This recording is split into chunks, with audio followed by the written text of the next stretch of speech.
We Yep, Mr. Bucieri, give me 1 second here, and you'll see those little God buttons popping up on your screen right there. Griffin in the back is just going to click OK, and you're all set. Have a good meeting. Thank you. We're going to call this May 18th meeting of the Scituate Zoning Board of Appeals to order. Before we start with the applications, we would like to read: the Scituate Zoning Board of Appeals is committed to providing an environment of respect during meetings. We ask all members to interact in a polite manner, even when there is disagreement. We value the participation of our community and want all participants, including marginalized and minoritized communities, to feel welcome and respected. We ask our committee members and all who participate to commit to these standards to support and respect our community. And then just an additional note, while this meeting is live and in person in the select board hearing room, we are also available on Zoom with the login information on the ZBA website, and we are being broadcast on Facebook Live. We are going to move on. I want to note that our first application on the docket, and you are actually not going to be first, you guys are last. Okay. Yes, that's quite all right. No problem, I like the eagerness. Our first application for property at 7 Milton Street has withdrawn, so that will not be heard tonight. They've requested a withdrawal, so that application is not proceeding before the zoning board. So 7 Milton Street has withdrawn, if you're here or on the Zoom call for that application.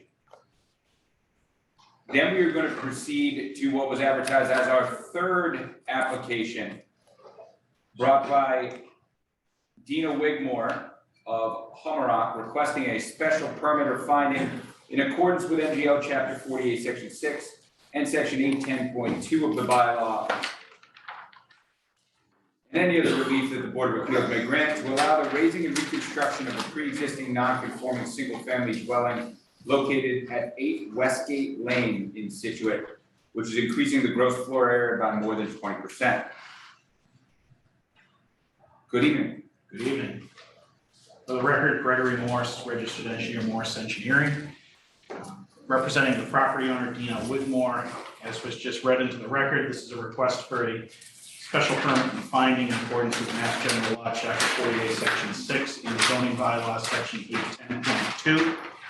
For property located at 8 Westgate Lane. This is a raise and rebuild of a single-family home. This is located in the R2 zoning district. The lot itself is a conforming lot. Has an existing home that was built in 1965. It's approximately 1,274 square feet. But the home is non-compliant with respect to the front yard setback at 20.8 feet, where 30 is the requirement, and the rear yard setback at 15.6, where 30 is the requirement. Also, the lot width through the dwelling exists at 117.4, where 125 feet of lot width is required. The property is essentially a blighted property. It had fallen into disrepair. The photographs on the plan document the condition. Ms. Wigmore proposes to take down the existing structure, construct a new home in its place. It is in greater compliance. However, the front yard setback is proposed at 25.4, the rear yard at 21.3, and we maintain the lot width at 117.4 with the placement. Gross floor area is increased, brings the total house to a total of 2,569 square feet, represents a 116% increase. There are homes of other in the neighborhood of similar size at 2,500 square foot. This is a cleanup of a blighted property. This does not create any new nonconformities, and it is more conforming than the existing condition. I turn it over to you for questions or comments. Thank you, Mr. Morse. I don't have much to add. I would agree. This is actually a vast improvement, modest sized home, not an undersized lot, though the lot's a little unique, or at least some of the nonconformities. And I would agree, is less non-conforming. I mean, there's limited flexibility, as far as because of the lot, shape, right? So I would agree as well on this. Anyone else on the board? Comments? And we'll turn it over to obviously. Bob, anything? No, it's good.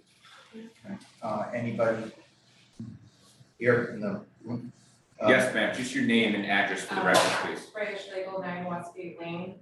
Super happy to see this property being redeveloped. I've lived next door for 12 years. And Yes. it's gonna be fantastic. My only concern is probably not even under your guide, is that the property right now is about 4 feet above grade for mine, and I'm not sure how much fill and buildup is gonna go on, but on the plans I saw today, there's a drainage ditch on the plan that looks like it's a plan on paper, but not in reality. And I just wanted to make sure the stormwater runoff was taken care of going forward. Could you speak to that? Sure.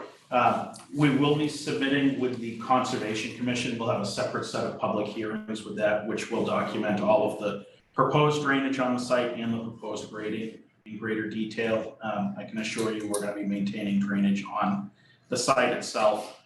I'm happy to provide a little bit more detail on that when we get to that phase of the project.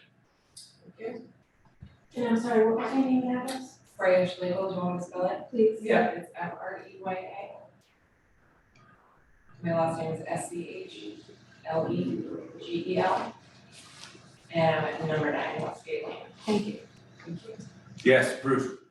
Yeah, Bruce Arbony, 23 Pasture Lane.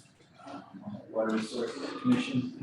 This property is in the Water Resource Protection District. And I just want to mention that if the impervious square footage goes over 15%, then the system for artificial recharge needs to be in place.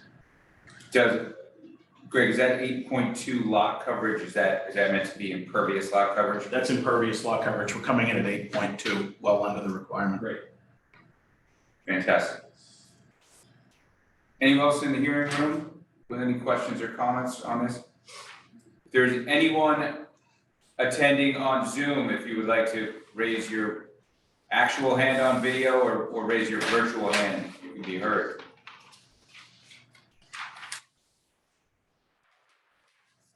That's anyone. All right. No other questions or comments from the board or Bob? Good to go? I will make a motion that the proposed raise and reconstruct shown on the plan drawn by Morse Engineering and dated 4/18/23 does not create any new nonconformities, and to the extent it intensifies any existing nonconformities, such intensification is not substantially more detrimental to surrounding neighborhood. I second. All those in favor? Aye. Aye. Thank you. Thank you. No problem. Yeah. All right. Good man.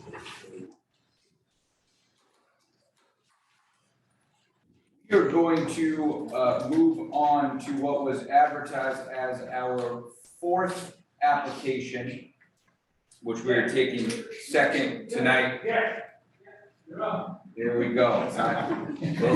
We'll give him a few minutes, well, a minute or two. Our fourth application brought by Near Drury of 117 Lyman Road in Chestnut Hills, requesting a special permit or finding in accordance with MGL 48 Section 6 and Section 810.2 and 470.6F of the bylaw and any other relief that the Board of Appeals may grant to permit the reconstruction of a single-family dwelling located at 74B Blades Road in Scituate, which was destroyed by fire. Hello again. Good evening. Again, for the record, Gregory Morse, registered engineer, Morse Engineering. With me in the audience is Near Drury, the property owner, as well as the architect, Dick Rockwood. This is, as was just read into the record, a request under Mass General Law, Chapter 48, Section 6, and then under the zoning bylaws, Section 18.2 and 470.6F, to allow the raise and rebuild of a single-family home at 74B Glades Road. 74B Glades Road is one of the 5 homes that was destroyed by fire on March 24th. The existing property, if you look at the site plan, I've highlighted the property lines in red. What it depicts a lot that's in the R3 zoning district. It's also located in the floodplain and watershed protection overlay district.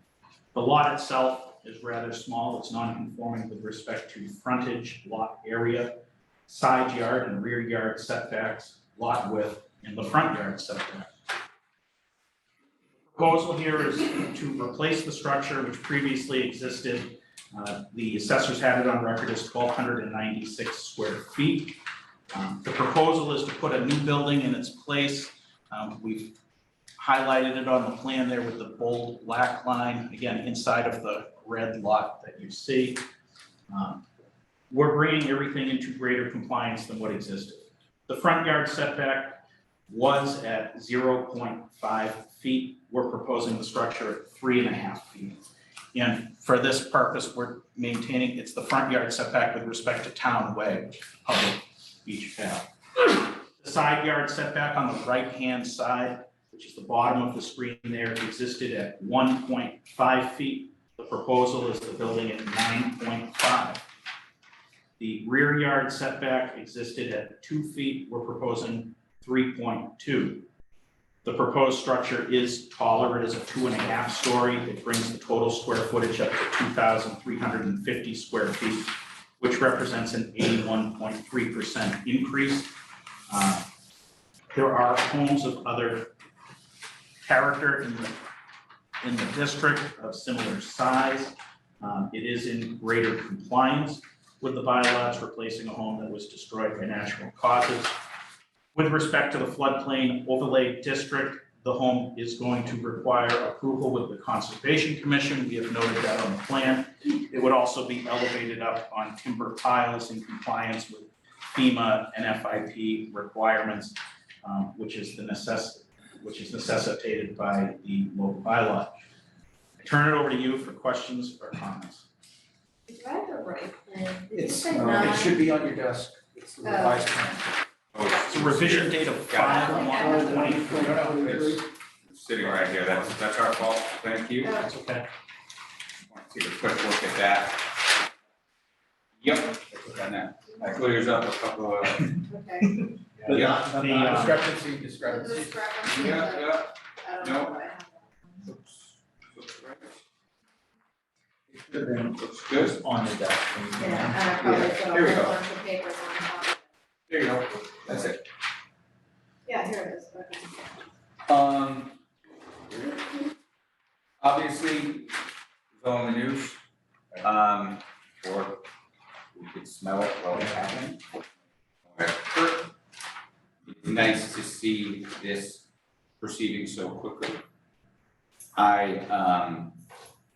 We always get some questions and comments whenever anyone is going bigger and certainly taller, this close to the water, but as we've seen so many times, rebuilding is not free, and rebuilding in compliance in the manner that you will need to be is even more costly. And so there needs to be some economies of scale there. I think this seems to be still rather reasonable, and you certainly could have attempted to have an even larger building there. So I think that's great on several fronts. So that line that runs towards the water from the rear corner of the home, that line is the line between the open deck and the covered porch that I'm seeing there? If I'm coming from Glades, it would be the rear of the home. I understand you're orienting it differently. So we're holding Town Way as the front lot line. Yep, But so parallel to Town Way to the left of the words covered porch, yes, that's the delineation between covered and open. so that's a proposed covered porch. Yep. There was a existing covered porch in that area. I see it there, yeah. Underneath that, so this porch here does extend closer to the beach than Yeah. what existed previously. Yes, You'll note on the other side of the house, closer to Glades Road, however, the house existed at 1.3. yeah, I got 1.5 on the plan. 1.5 from that lot line, and now it's at 9.5, and that was to, increase setbacks to other structures. You're gonna see applications for. And that's really the biggest improvement that I see is that we were shockingly close to the structure on 74C. It's the photographs that I submitted, actually show that there were decks actually connecting the buildings at this Yeah. location here as well, so that obviously, will not exist with the proposed. I'm no fire expert, but I'm pretty sure that's not their favorite. No. Yeah, so that's good to see. Anyone else on the board, questions, comments?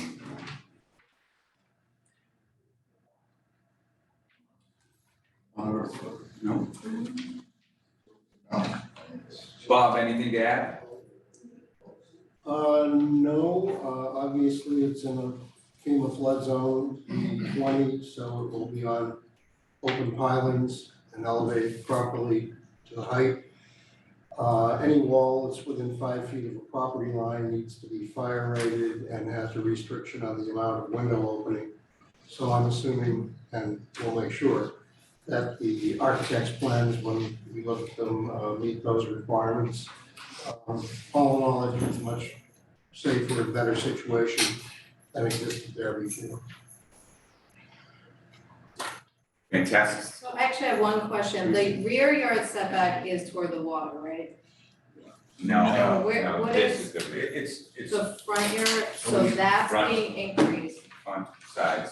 This is the front here. on town We line. call this the rear lot line. So this is Yeah. the rear. That's the rear. Oh, gotcha.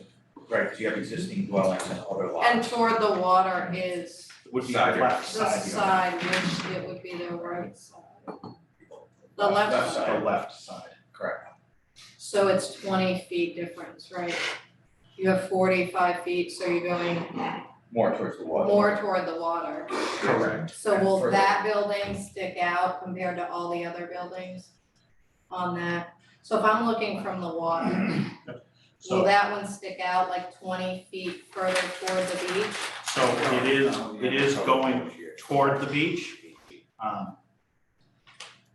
It is going toward the beach. It is being shifted toward the beach. The total distance there is about 16 feet, and it goes closer to the beach From where it was. Closer, from okay. where it was. Right. But it won't stick out that Well, much. if you look where the, From the other covered It'll porch, be- it looks like it's about It's 8.5 feet, close. 9 feet. Okay, they're all within, right? Yeah, Well, the other point is, it's conforming. right, right, it's going. gotcha, okay. That makes more sense. That's okay. I have one other question for Greg, and it probably doesn't affect this project, but what's the significance of the Z through the line dividing the beach from 5426? What that means in survey terms is common ownership. The applicant actually owns that portion of the beach out to mean low water at that Okay. location. Okay. Oh, they own the beach to 74. 74 owns the beach out to 74B. me. 74B 74. does not. Got it. 74B stops, but 74 itself goes out, it's kind of a dog-legged lot. Got it.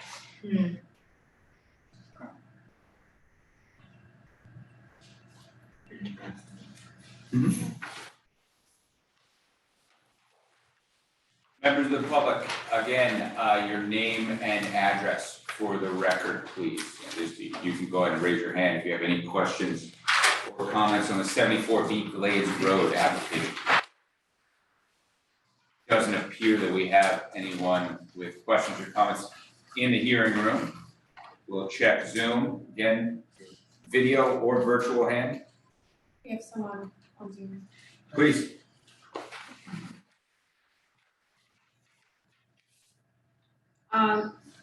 Carol Tremblay.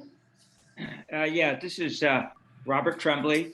So I am at 71 Glades Road, directly across from where the fire was.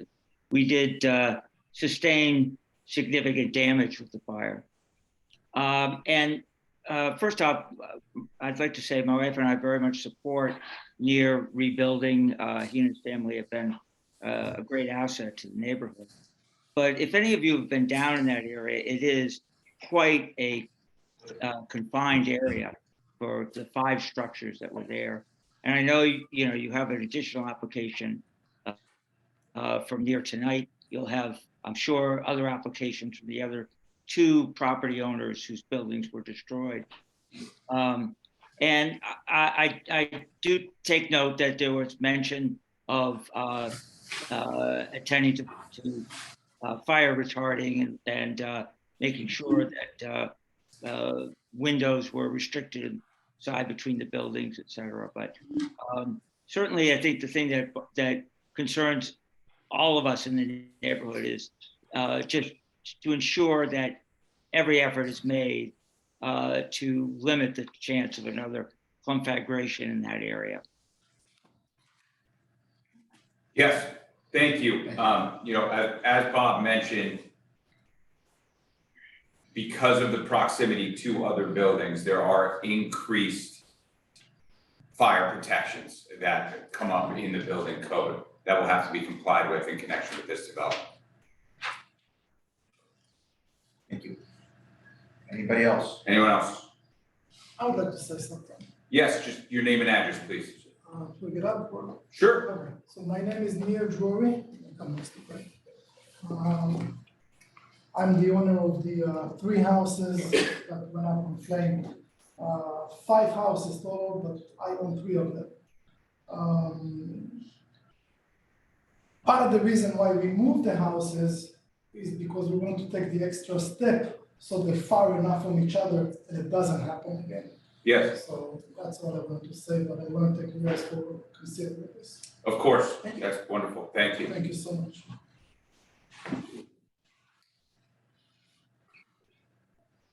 Okay, if we don't have anyone else, and it doesn't look like we do we have a motion?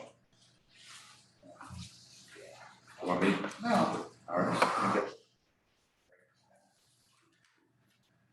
5-1. 5-1. So on the application by Neil Drury of 117 Lyman Road, Chestnut Hill, for a special permit finding in accordance with MGL Chapter 48, Section 6, and Sections 810.2 and 470.6F, Scituate zoning bylaws, to permit the reconstruction of a single-family dwelling at 74 Glades Road pursuant to the plan by Morse Engineering dated 4/18/2023 as revised on 5/1/2023. I move that we find that the plan introduces no new nonconformities, and to the extent it intensifies any existing nonconformities, those nonconformities are not substantially more detrimental to the neighborhood, and that the board approve. Second.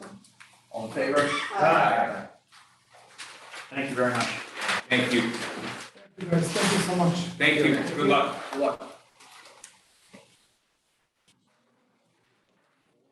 Yeah, yes, I think they're trying to. They move one, they move the other one. It's like domino. 4.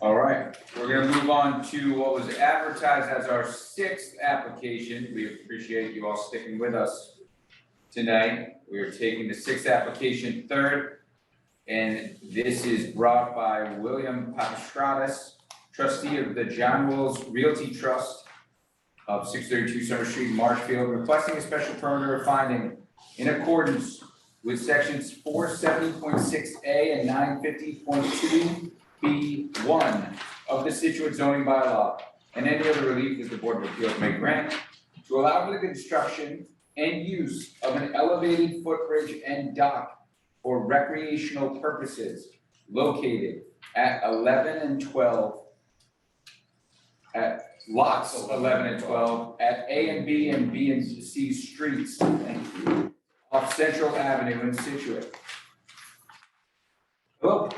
Hello.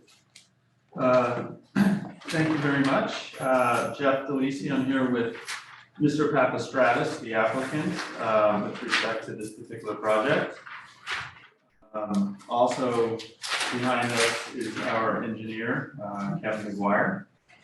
So just by way of background, this particular property is actually located in 3 separate zoning districts. The kind of upland portion of the property is located in the Residence 3 zoning district. The portion of the property that is beyond the upland, which is underneath the marsh and also underneath the river, to a certain respect, is located in the Salt Marsh Tideland District. And then the entire property is located in the floodplain overlay zone district. So there's a little bit going on with this property, as is the case with some of the other properties out there in Hummerock along the river, at least. The proposal is an elevated footbridge and dock. That would be primarily constructed over the marsh and over the river, which puts that aspect of the project in the Salt Marsh Tideland zoning district. That is a special district that this board probably doesn't often see come before it. It's not a district that is addressed. If you pulled out your zoning chart in section 420, you're not going to see any uses. You're not going to see a column for that zone. You would have to go to section 460 of the zoning bylaw. And in section 460, really, there's only just a few paragraphs, not much verbiage at all. But the verbiage that jumped out at me is that a permitted use is the way the language reads is that in that section 460.1, no structure shall be erected except non-commercial docks, catwalks, wharves, or floats. And so with respect to this application, and I know the board has received some correspondence, and I'm sure abutters will speak, the applicant is not proposing a commercial dock, a commercial catwalk, a commercial wharf, or commercial floats. This property has been owned by the Papastratis brothers as trustee for a family trust since 1985. The particular area of Hummerock where these particular zoning, in these 3 particular zoning districts, has many commercial docks. If you were to drive out, you're going to see a series of docks, one after the other, right before this property as you head towards Fourth Cliff. Also in this particular area, as I'm sure the board is familiar, you're going to see various impervious surfaces, dwellings, foundations, roadways, driveways, seawalls, septic systems, and those all are included with properties of our most closest abutters. This property has actually, even though my clients have not made use of it as such, it's common for folks in the neighborhood to park on these parcels. The owner now is proposing, as I indicated, a footbridge and a recreational dock, which is consistent with the use by others in Hummerock. And nowhere in the zoning bylaw is there any requirement that it be associated with a dwelling or accessory or anything to that respect.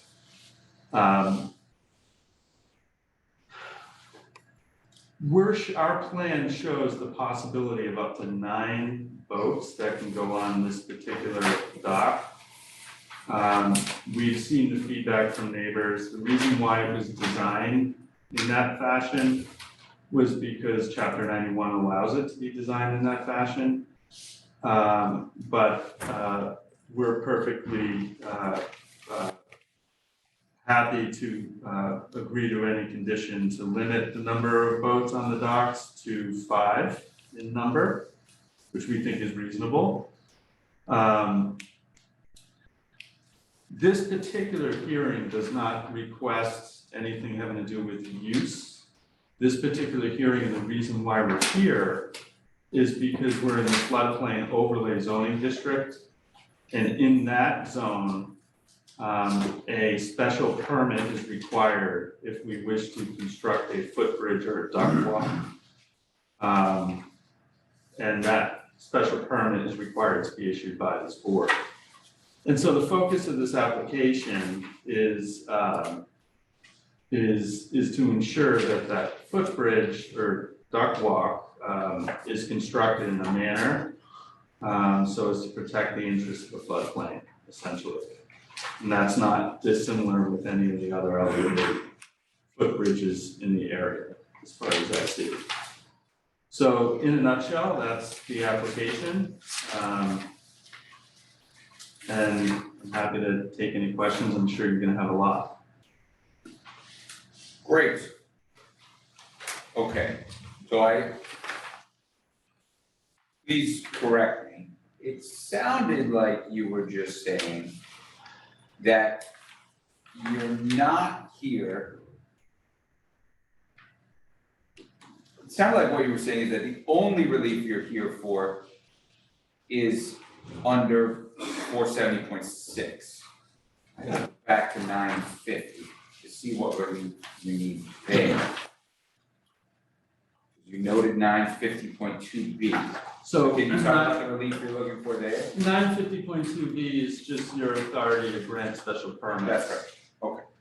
So it's just that provision. Like the way I see it, and I know I was particularly verbose, there doesn't appear to be any, if we're not proposing a commercial operation, and we're not, Sure. There doesn't appear to be any reason to be here for the use other than the footbridge and the dock. Okay, so a couple The things. structures themselves. I think the relief you need in the discussion that we're going to have on 470.6 is rather straightforward. I have 2 other questions. One is, I think it's great, we say it's recreational, it's not commercial, but we're talking about somewhere from 9 to 5 boats on a lot that's not adjacent to any homes. So I think we'd like to understand that, and I'm sure some of the folks here would like to understand that. I'm guessing that the applicant doesn't own 5 to 9 boats. Well, let's be clear. Yep. The application shows 9 particular docks on this facility. And what I'm saying is that we are going to agree to limit that to 5 in number. Yes. Okay, so it's not 5 to 9, it's up to 5. Okay. So it's 1 to 5. So we'll say 5, I'm guessing the applicant doesn't own 5 boats. Even in Scituate, that would be a lot of boats. But, so folks are gonna have some questions, and they're questions I understand, and as you've been before us enough, you know we like to get out in front of them when we know they're coming. Folks are gonna question, what's the difference between recreational and commercial? What do you think recreational is? Because abutters are seeing a dock going in that can hold 5 boats or a couple very large boats. They're gonna wanna understand that. The other question I have is parking. Bob, there's a parking requirement for docks and marinas under the bylaw, isn't there? Yes. One space per slip, One space per slip, correct. and does that translate to running feet of dockage or not? No, I don't think so. It's per boat. So One space per per boat is sort of how it translates, sure. What, There's an assumption it's yeah, at a house. well, right, So the, how do you plan so on the addressing assumption parking, is I guess, actually my for question. a marina. So if you look at the zoning bylaw, table of parking uses, what you're gonna see is for a marina, the parking requirement is 1 space per slip. A marina is a defined term in zoning bylaw, which is defined as more than 5. It's a facility for the dockage of more than 5 boats. So if we're keeping the number of boats to less than 5, To 5. technically 5 or less, technically, we are not operating a marina.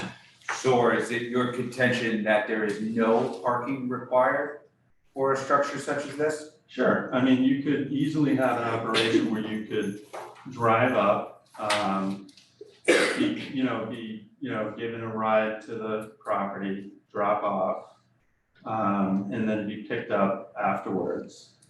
But this property does have room on it, if we wish to put cars on it. Yeah. But there's really, the site is, there will be no grading, there will be no impervious area, there will be no gravel brought in. It's not something that I think the Conservation Commission will permit. So right now, what has occurred actually is the town of Scituate has, for some reason, pushed rocks and kind of like almost cut like a path into the property. And that actually fortuitously would allow us to put a couple cars there. So we think that we have enough room on the upland area if we wanted to park cars, but the plan at the moment is, really to try to avoid that circumstance. I'm trying to look at this on staff. I actually have some photos. That would be great. It's difficult to identify where the actual lot is. There's a, Some cross streets on the plan here are paper streets, correct? right, they're all paper Right. streets and they don't exist. Well, but Even on Google Maps, it's listed as ABC Way in the Marsh. it's my clamming spot, I think I know where it is. Is that where you park the van? I do. Is it, do you have an address of what it's across? Because there's Yeah, that would across the help, street. but So if you have on your iPad there or whatever, you'll see where the intersection of where the road begins Before. to the fork. yeah. It's So- right where it forks, it's right here, it's right before it forks. Yeah, you turn it around and this is the south, this is the south river. It's right before, I need to zoom out a little zoom bit. out, it's right before it forks Okay, down there. here. Yeah, All the way it's down. right before there, so it's like right in here. After the house. It's right here. It's right after the house. Yeah. Okay. This is Duffy. Yeah, That's Yeah. right. great. So it's just beyond 271. Yeah, Yep. yeah, it is. So I guess. So just to give you an example, like this is what we see as we're driving out there, probably a couple hundred yards before we get to the lot. You're seeing an Yeah. awful lot of footbridges and docks. Yeah, I think what's unique to those is the owners are across the street though. I have no idea. so I think what's. Why don't you have some parking spaces on your plan? We have the space for it, Right, but I don't think that our plan is to actually park there. We don't desire to do that, and I think does the that applicant own one of these? I don't wanna designate parking spaces, because then what's gonna happen is that there could potentially be a situation, like in other words, I think Conservation Commission is going to answer that question for us. The Conservation might say, well, you can only, park in this particular area right over here, and we're gonna allow you to do that. But I don't see where in the zoning bylaw we're required to have parking on site for this operation. I understand why you were saying that. I think I even agree that the zoning bylaw doesn't specifically state that if you build a dock for 4 or 5 boats, you need to have X number of parking spaces. But the zoning bylaw didn't anticipate a standalone dock on a property. In hindsight, it probably should have, but we'll put that on the list. I don't believe that the intention of the zoning bylaw was to allow docks, especially docks of this size, to be built without accounting for parking at all. With that said, I think you have space here Right, for sufficient parking, even under a loose interpretation of the bylaw. right, so this area right here is basically the area that demarks upland Yep, and lowland. Right, there's more than enough space to park 5 cars. There's plenty of space up in this area here, and there are already cut into the property 2 entrances. Right.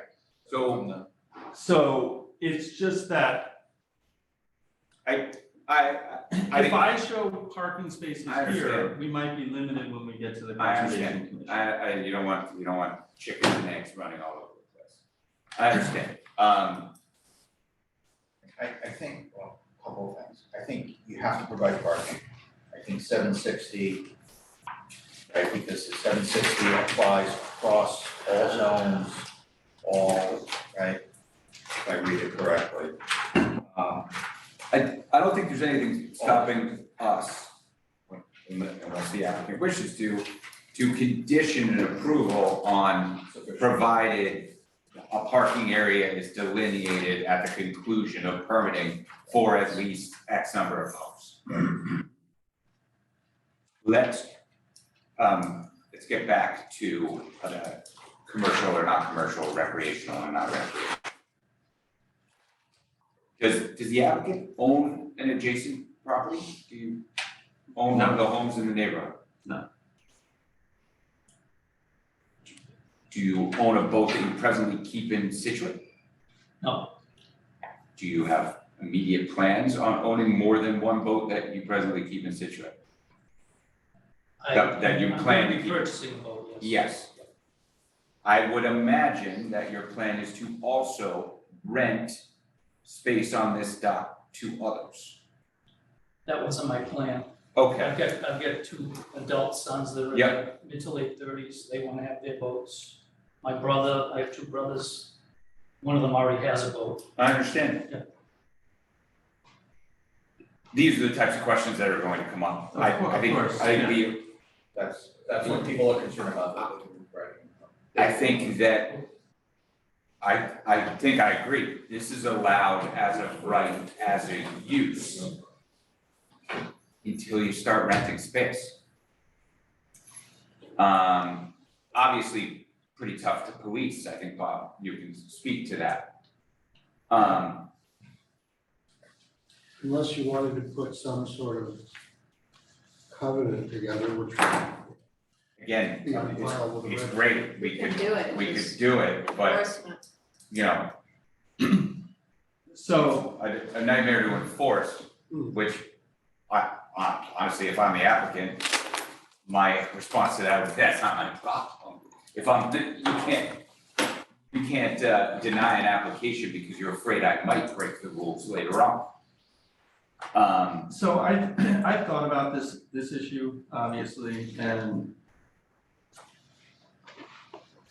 I think that opens a big can of worms in this town.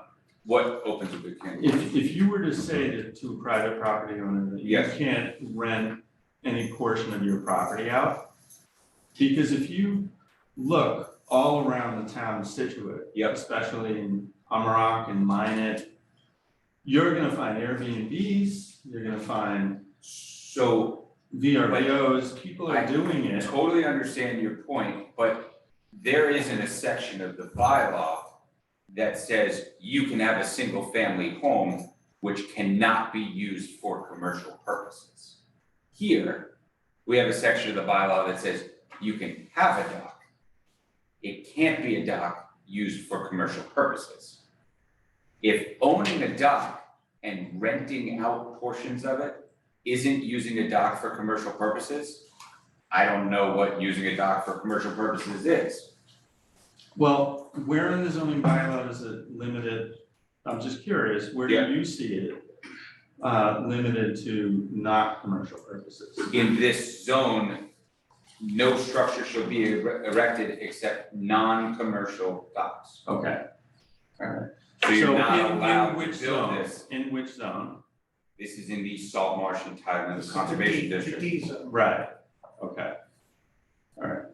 So So that's disconnected from the parking, just to be clear, right? Because we're not proposing parking in that zone. So not, I I'm not understand. concerned with the parking, Yes, I'm concerned with renting out dock space. Sure, okay.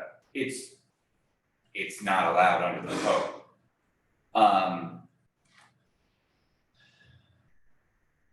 It's almost impossible to enforce, but I don't foresee a situation where we can approve this without a clear restriction that dock space is not to be rented.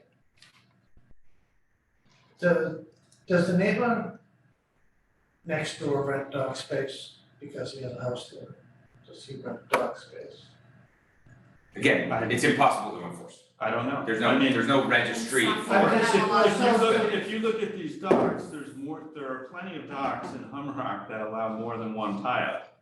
Yeah, but The only, there's also plenty of people with proposing, more than one boat. you're proposing Absolutely. 100 linear feet of dock space. Yeah. The next guy down has a straight dock, I don't know what the scale is, next guy down's got 4 slips. I think you just got. Yeah. Something that's less configured like 100 linear feet of dock space and more like, I just wanna park 2 boats here, may present better and limit how much rentable space is actually there. Honestly, so in addition to Concom, I imagine the harbor master gets involved in docks, location, space Yep. and whatnot. Yep.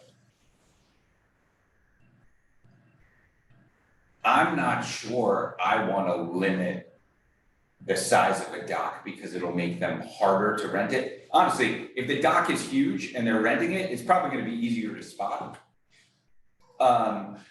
You know, 12 boats on a dock. yeah, but I drive a boat in a mediocre fashion. Big docks are the best.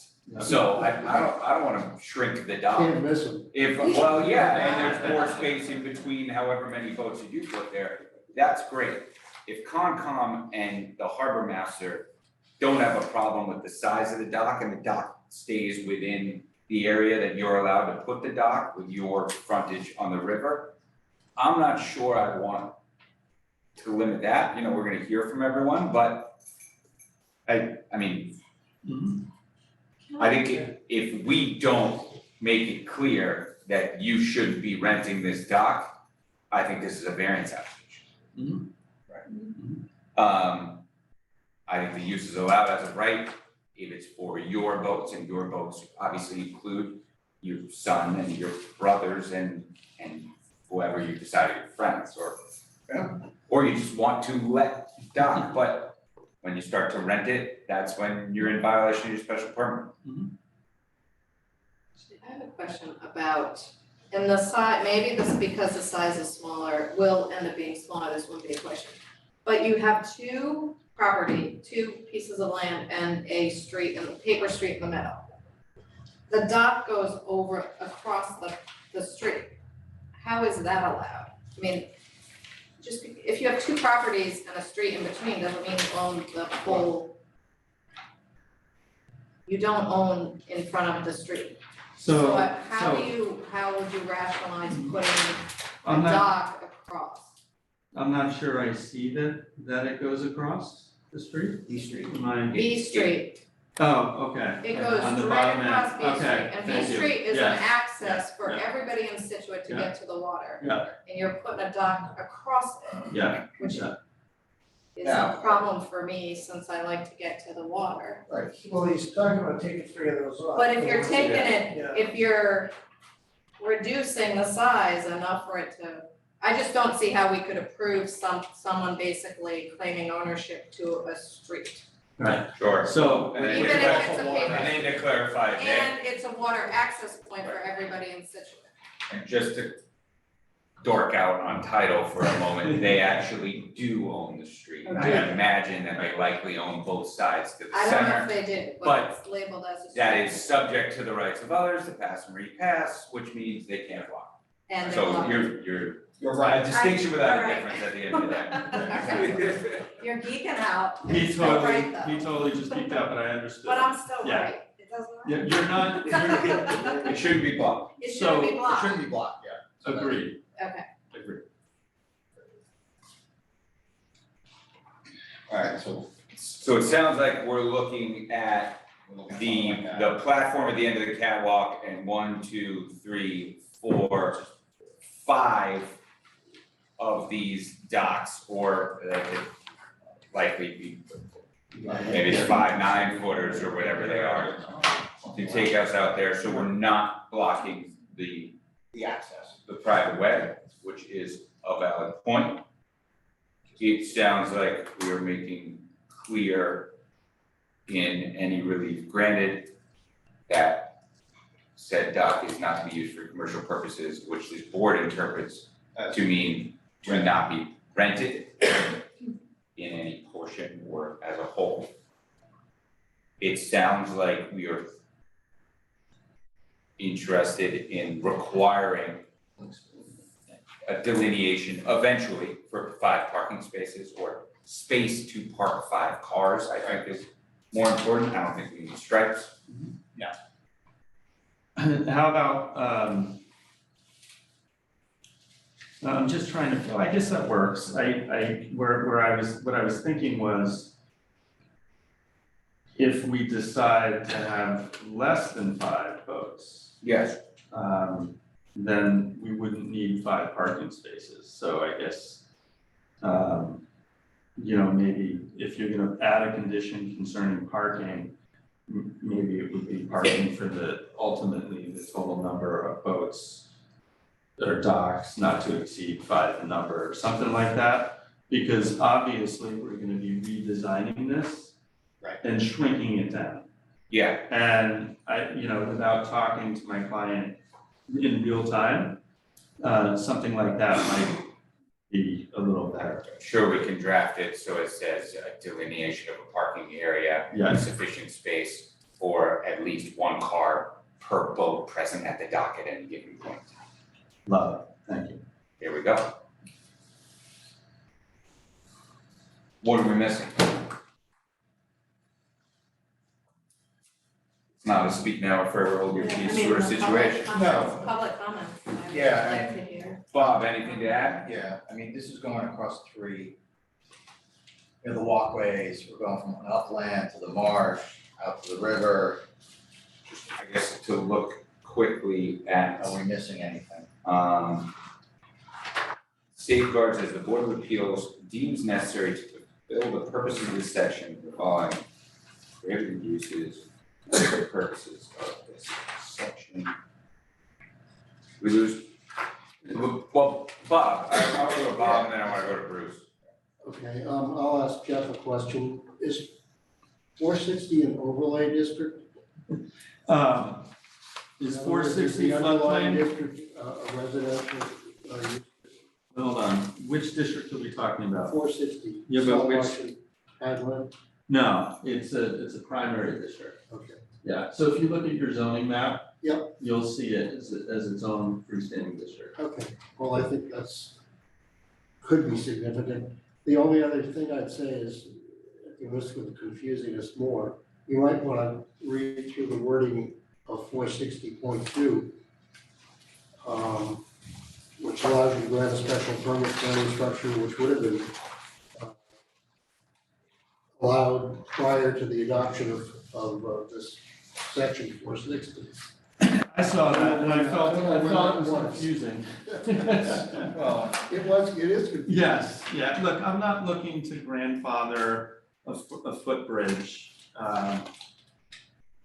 If I was looking to grandfather a footbridge, I might do that research, but I'm sitting here in front of the board now, so.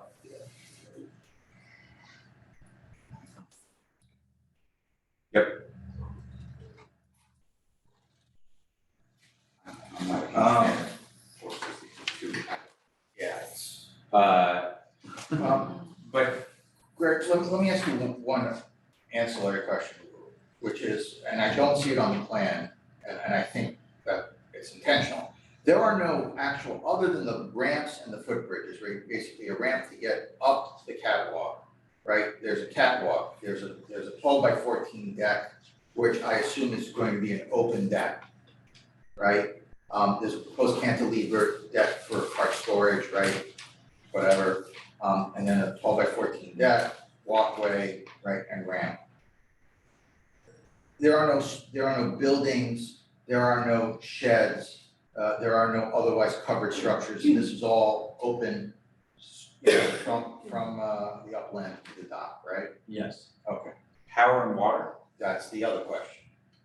It's a good question. Kevin, you got it? We were proposing to do, again, my name is Kevin McGuire, and I live at 4 Milton Street, Hummerock. And what we're proposing to do is connect electricity from one of the telephone poles out on Central Ave to the dock, basically for lighting. And also put water in order to get the water all the way up to the last ramp, where we go down and then by hose and then out to areas where they'd be able to wash their boats off. Of course. So if the electricity, if people sometimes, there should be a light where there's a gate going across, but Yep. people don't really want to see a lot of lighting. Yeah. Those lights that you can get, the solar lights you can get. Yep. There should be lights on the dock. Yep. On the boats that are coming up. Of course. But no additional power other than for the lights. Wasn't thinking of cable or anything like that. No but- overnight stays, No overnight stays, no plug-ins. no plug in for that. Just the primitive Sure. kind. Just light for lighting and then basically water for rinsing off the boats, right? Right. Okay, which is relevant, right? Whether this is being used commercially. Well, there's plenty of private docks in town that have shore power. Sure.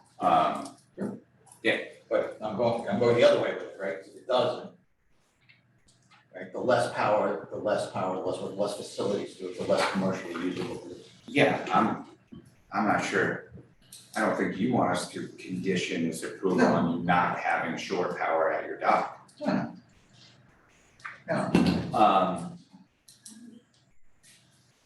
Does the representative from the Water Resource Commission have anything to add? And you certainly don't need to, I didn't mean to put you on the spot. No, this is outside the Water and Resource Protection District. Okay. Public? Inside first. Sure. Does anyone here in the hearing room have any questions or comments on the application? This is off A and B and C streets in Hummerock. Yes, sir. Bill Kerrigan, PO Box 14, Hummerock. Does this go on farther than the dock to the westerly of it?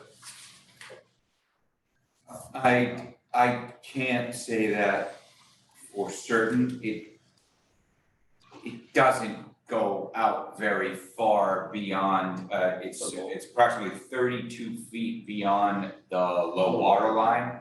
Where does that put it in relationship to the moorings up there? I couldn't say, They those show a red aren't on the can plan. on it. They do show a red can just Yeah. south of the, Right here, What about the moorings though? I know mooring over right there. I see there's like 4 or 5 lines, It's That's a great 65 feet back from the channel Yeah. is all we have. That's what we have on. Well, I'd like to find out where it's from the mooring. I understand, we don't have that information in front of us. Can I'm we get it? sure, That would what's be that? government. Could somebody get it? I think that's gonna be a harbor master question, and I'm sure it's something that, Because we haven't talked about the waterway though. And that may not be a jurisdiction. it isn't really, I mean, obviously, if they were encroaching into it, it would be a concern for us. They're 65 feet back, I'm guessing you're 65 feet back because that's either what's required or considered standard. But again, the harbor master's going to have something to say about that. We did show the plan of the harbor master, right? Yeah. And his, he had a question about the ownership, consistent with Susan, and Yeah. my comment to him on that was, we own the fee in the road, but your point is taken, you can't obstruct. Right. And then his other comment was thanks. So that was it. Yeah. For what it's worth. Yeah, I mean, there'll have to be some more official approval, I imagine, when this is permitted. Well, eventually it needs a chapter 91 license from the Corps of Engineers. Yeah. And I would say that's within their jurisdiction as well. Yeah. There does seem to be, when you look at the area, there is consistency of how far the docks come in relationship to the area of the channel. It looks like there is a line that they can come up to. I don't know how that relates to your mooring or where the mooring field is, but it does. It sounds like the moorings right in front of it. Yeah, it looks like there's moorings in front. I mean, the 3 or 4 of them. I was gonna joke and say, until I came here tonight, you know, we could have just rented a dock to him and he didn't need his mooring, but can't do that. Yeah, that's hilarious. I won't tell anybody. Yeah. Yes. Mr. DeLisi, is it okay if I say something? Is that Kevin? Yes, it is. Yeah, go right ahead, Kevin. Bill's my friend. Oh, okay. Yeah. Bill, if you walk down there, you can follow the line where the pier is going out. Hmm. And you can stand at the end and you can look right over the marsh and you can see where the deck is staked out. And you can see the second pier going all the way up the river where the floats are. And your mooring is so far away from that, you can see the. Okay, that's fine, that You was can just my go out question. there and take a look at it. Okay. Hold your hand and walk you out. Okay. Go down B Street. That's why I can bring it. Yeah, walk down Main Street. Thank you, Mr. DeLisi. Thank you. Anyone else? Yes, sir. Yeah, Gene Lyman, 310 Central, I live right across the street from that area. Just 1,000 questions. Okay, let's start with the journey of 1,000 miles. 31 years, and you cannot park on that side. During a nor'easter, you can't take a stone from the street and put it on the marsh. You can't take anything off the marsh. Where do they plan on parking cars? So when you say. And if he thinks that you're gonna come in and drop people off. So I follow you there, but in terms of parking cars, it's their property and It's conservation. You know, one car has a leak, a gas leak or an oil leak. so the Concom will have something to say about that, I'm sure. There is ample space to park cars. Yeah. If Concom says that they can't, then they're going to have to come back to us. Because I don't think that we are considering, the board will vote, approving this without a space proposed. Okay. Um, As we all know, we're all voters, a lot of us are voters. sure, Friends now, yes, he doesn't own a home across the street from him. no, he doesn't. So there's 3 more cars for that one vote Okay. on a Sunday afternoon. There is certainly a scenario where we could say you need to have space for X number of cars, and Concom says you can only have X number of cars, and they're in a slot. Not as good as the slot I was gonna try to hit on Saturday, but I'm probably gonna get rained out, but they'll be in a slot. Okay, I mean, just, there's a lot of things, a lot of questions here. I understand, and that was really only one, so, I live across the street, I have 3 decks, sure, I sit out on the second floor deck. Yep. And watch the boats come in. yep, I'll go out there and have a cigar at night, it's dark, and it's dark out, and I look at the stars, I don't wanna see 150 feet of docklands. so And you're not gonna get Comcast or National Grid yeah, to run a line from a pole. So we get that sort of comment very often. And if I was smoking cigars on your deck, I wouldn't wanna see 100 feet of lights either. But the only way for me to stop that would have been to buy the lot when it came up for sale. We can't stop that.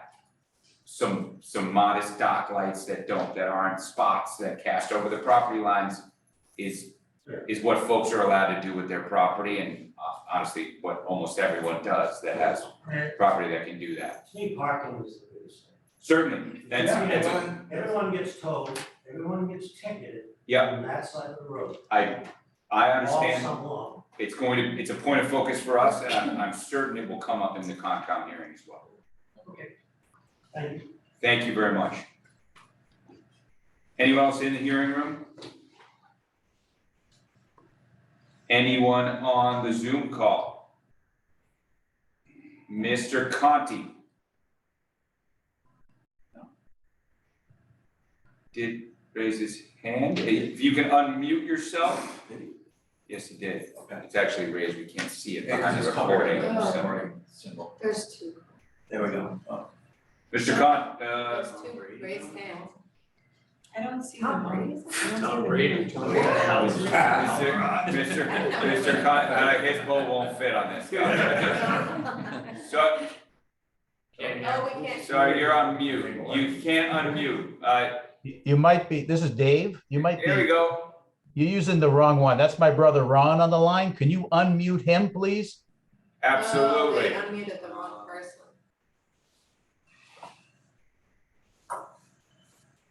Ron, we're gonna get you unmuted. I don't see you on. He's in the top left. He's with the yellow shirt. You need some help there? I can help you there. Ron, Yes, give me a please. second. Ron, you see that right there? Push that, there you go. Now I'm good. Thank you, Hello sir. there. There he is. Hi, my name's Ron Conti. I'm at 282 Central, and my brothers are also on. We're owners of that property. We've owned that property. It's been in our family since 1964. So we've been there quite a long time. We've seen a lot. First of all, I'd like to thank the board for listening to us. And so a little history on that side of the street, at least from our perspective, is the path that's been cut by the town is actually a drainage path to allow the ocean storms, when it overflows, to drain into the marsh. Prior to that, there's a berm. If you notice that the cobble that is on that marsh is about 8 feet high.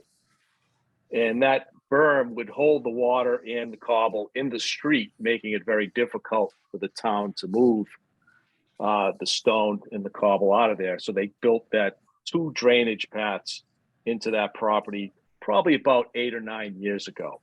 And it's worked very well. And they do maintain it every so often. And it's been recently plowed through again. As for parking on that side of the road, I get it. On the street side, there is no parking. It is posted no parking. And as the fellow before us mentioned, cars are towed, tagged, and constantly policed, asked to move when they are parked there. As far as parking into that area, it is very soft. You cannot get up on the berm because it is too soft, and Conservation Commission, which I understand is not part of this, will not let anyone touch those stones to move or even park on top of them if you have a 4x4 to get on top of that. Tried that, actually got my truck up there one year, and they made me move it. So that's a different challenge, which I'm sure the owner will have to fight for the Conservation Commission.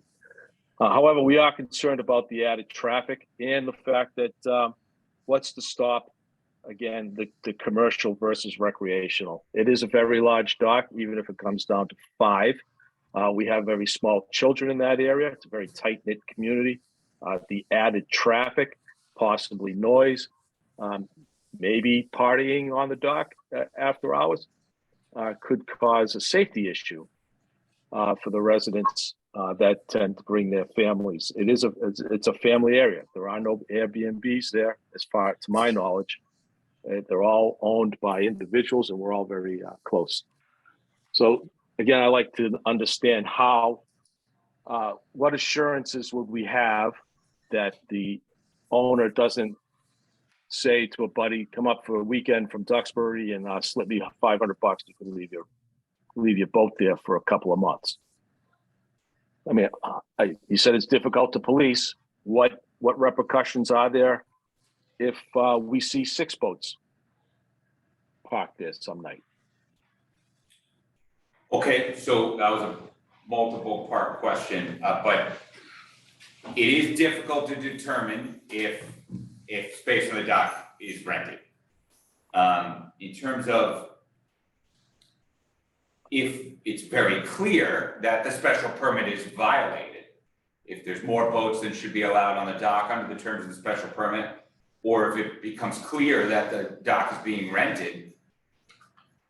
Bob, can you speak for a moment to what happens when a property owner violates the conditions of zoning relief?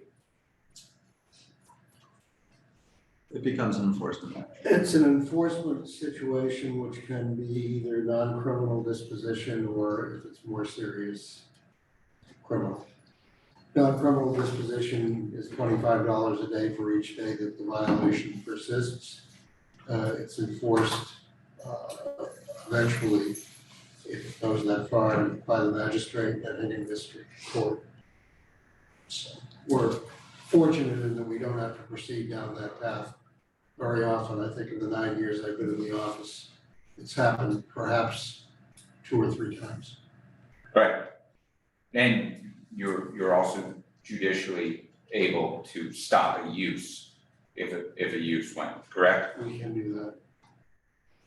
So that's really your answer. There is an avenue if it becomes clear that a special permit is being violated. Well, okay, but again, I just don't know how we would find out, other than counting the number of boats that are there. And what did we say about overnights? How do we would overnight say somebody staying overnight on a boat on the dock be allowed? I mean, we haven't discussed that. It wouldn't. I mean, docks are often used to store boats overnight. I mean, it's really, And for people. it's one of the best parts of But having. what about for people living on a boat? Yeah, we haven't explored it. If it's recreational and not commercial, we haven't explored that limitation. And honestly, I'm not, if the code is clear that recreational docks are to be allowed in this zone. A recreational dock certainly is used for overnight storage of a boat and certainly could be used for overnight portage on a boat. As could a mooring that's, 30 feet. Yeah. Long, right? So you moor up the boat, you're staying overnight. I'd be reluctant to say that a dock is allowed in this zone, but we want to limit what someone who's using it recreationally can do or not do with the dock. Yeah, I don't think we can. All right. I think my brothers have more questions. That's all I have. Certainly. David. Conti. Tom Brady. Tom Brady is next. Either that's a fun Zoom name or you have some disappointed dates on Tinder. That could be me. This is Rob Conti. Could still be part of my Zoom profile. Sorry, I'm calling from the car. So apologize for any background noise. So 5 boats, what would be the cap on the linear footage across those 5 boats? Yeah, well, I mean, we could do the math, but not doing that sort of why I went to law school. It would be 5 boats as big as you could fit. And if it was 2 boats, they could be a lot bigger. Okay, so then they're capped by the size of the dock. That's correct. Okay. And then back to the overnight, if someone does an overnight, which I totally understand, I've done overnights before. Sure. What happens with the car parking situation for those overnights? So a lot of times the marinas will say, hey, you can only, stay overnight 2 or 3 nights. If you have a car, that car has to stay there 2 or 3 nights. My brother brought up a good point with Airbnb. A lot of the businesses have been built up around Airbnb. Some of them are not just short-term rentals. Some of them, especially in the summer, in that situation down there, they could go as long as 30 days, 60 days. In fact, some people, like a friend of mine, is actually Airbnb-ing his boat. So how do we protect the community around there for someone Airbnb in their boat, whereby they'll have constant car parked in and out all day long, all night long in that parking area to support this project? So I guess that sort of got multifaceted there, but we intend for cars to be parked there. This is private property with above average amount of restrictions on it, given its location and the nature of the zones. But this is private property where there will potentially absolutely be overnight parking of cars to the extent Concom ends up allowing it. So In fact, without this dock, arguably, right, and assuming Conservation Commission didn't have another issue on it, people would be parking in this area all the time, right? You can just park if it's your. Yeah, he's saying, because with the berm, we don't need to get back into that. But from whether they have the right to do it, they have the right to do it, is the point. Yeah, I just, in terms of Airbnb and whatnot, we're intending to state that space on this dock cannot be rented. I don't know that we want to be more specific than that. I enjoy the broadness of that restriction. Money shouldn't be changing hands in exchange for space on this dock. Sure. We're gonna get back to it. Okay, and in the parking area surface, is that just gonna be just a natural cobble surface, similar to how they're parking down the street? That's really gonna fall under the purview of Concom. We're planning on requiring 1 space per boat, and then we have to see what Concom says about that, whether that's even possible. But how is that space gonna be constructed? It's really gonna be up to Concom. We're only planning on requiring space for 1 car per boat. Space doesn't need to be a parking space that is lined. It doesn't need to be tar. It doesn't need to be gravel. It needs to be space for 1 car. I imagine Concom's gonna have some more specifics too. Yeah. Regarding that. Yeah, I guess one concern would be, let's say they lay some asphalt and it's all good in the summertime, and then the wintertime comes and rocks accumulate on that asphalt, and then they take those rocks and they dump them across the street, which unfortunately would be our property. So now we have to deal with clearing even more rocks, every spring, because now they're taking the rocks away from the asphalt that they haven't been doing for the last N number of decades, and then putting those rocks somewhere else. So where would that somewhere else be? I'm reluctant to go down an avenue where we're gonna restrict development of a lot because they might vandalize their abutters. I think we need to assume that they're not going to trespass and discard debris on your lot until they do it. Yeah, I guess I'm less concerned about the owners and more concerned about the town. No offense, but because no one's really down there to really police the town to determine what they're doing with the rocks.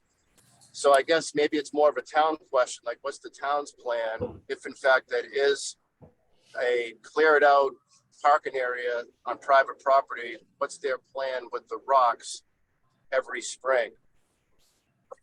I don't think that's really a question for us. Sounds like a DPW. I can tell you that there's no intention of building parking. Yeah, then I understand. but- Yep. I don't think that, I think I'd be lawyer of the year if Concom allowed me to, gave me that permit to do that. They won't. Right. You know, they have these magazines, you could just write a check and they call you lawyer of the year. You don't have to go before Concom, there's easier It's like ways. $8.75. Mr. Conti, anything else? This is Dave. I have a question. Yes.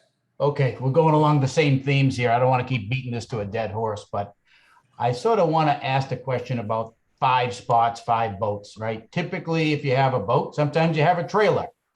So now they got to think about how many spaces is it truly necessary to support a 5 dock area, right? That would be one of my first questions, right? So hey, let's pause right there.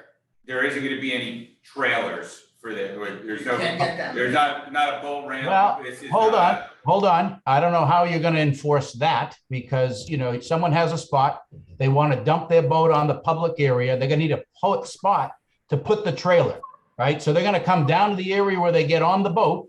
Now, what happens if they put a trailer there and we call the police? Is that our job? So we're going to become the bad guy against this fella in the blue here? Seems like a nice guy. I got to So start calling hang the on. police. Yeah, we're gonna pause for a moment. This board is seeking to require parking. That's right. But I guess my question is how many, right? You're now saying. We are planning on requiring at least 1 space per boat. Space for 1 car per boat at the dock. Concom, I don't want to assume what they will or won't do, very likely will seek to limit or restrict when, how, where, on what surface, what type of vehicle, and things I'm not even thinking of. We want parking. Concom may not want parking. But we're not. Concom's gonna have a lot to say about that, I'm pretty confident. And so us trying to beat out what they should have to say, even though we have no right to tell them what they have to say, probably isn't the best use of all of our time. That conversation is going to be had, and it's going to be had at a Conservation Commission. Okay, so were you saying that you're excluding trailers? I heard you say that just a minute ago. No, we're requiring at least space for 1 car per boat at the dock. If they want space for a car and a trailer and Concom approves it, I don't anticipate us having a problem with that. Okay. But of course, there'd be no reason to bring a trailer. That's right. And it makes it extra difficult. Right.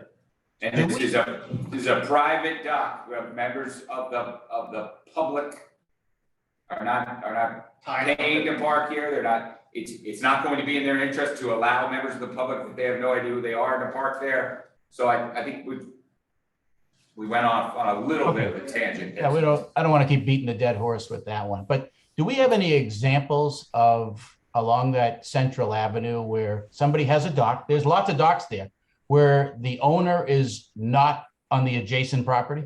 Is this the first of a kind? I'm not sure we have any examples of that in this neighborhood. Yeah, so I think we need to dig deeper to understand if this is a first of its kind, what are some of the implications of doing something like this, right?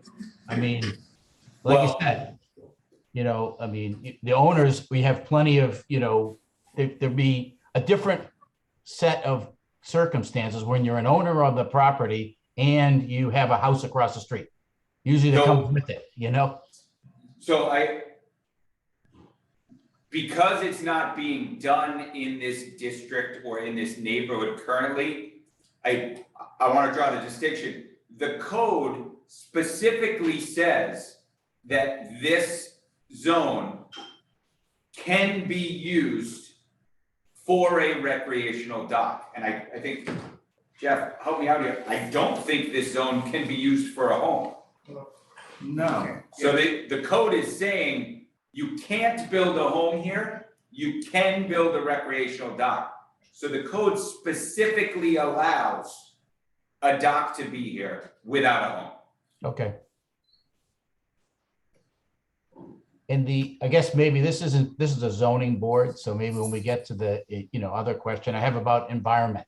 I mean, I know there's lots of wildlife in that area that there's the other things. So this probably isn't the right place to talk about that. Yeah, that's gonna be the purview of Concom and perhaps the chapter 91 licensing process, but I'm not sure they get into wildlife. I imagine they may notice some other acronyms that get into wildlife. Thank you. Did you have something else? No, I think that's it. I mean, we've been here a long time, so we just want to make sure that, whatever we consider in this area, we take care of that in advance, so we don't have to deal with it on the back end, right? That's really what we're here to talk about. Absolutely. Thanks. All right. Is there anything? Did we get Tom Brady? We got Tom Brady, right? Mr. Bjork. I'll follow Tom Brady. Yes. Steve Bjork, 861 Main Street in Norwell. And I just wanted to say that when they started talking about Airbnbs, I don't think an Airbnb is a recreational use. It could be a residential use. So I don't think they have to worry about Airbnb boats out there. Again, I'll just reiterate what I said before. Well, our intention for the restriction on this dock is that space not be rented for value. Right, that's it. I think Tom Brady has another question. Yes, Mr. Conti. You gotta love the word intention. So as far as the parking, this might be a zoning question. So is there gonna be any sort of enforcement of the cars that are being parked in that area? It's cars that are associated with the dock. In other words, can any car park in that area? And if not, how are we gonna enforce? It's private property. Not no more than they can park in your driveway. Yeah, if Concom allows them to park cars there, it's going to be their driveway. Right. Their parking area, whatever we wanna call it, it's going to be up to them to police it or not. Just like would be the situation with your driveway. Right, but my driveway is residential. Your driveway is accessory to an allowed use for your property. This parking would be accessory to an allowed use for this property. Got it, okay. Anybody else inside? Okay. Commentary. I think, just quickly, we have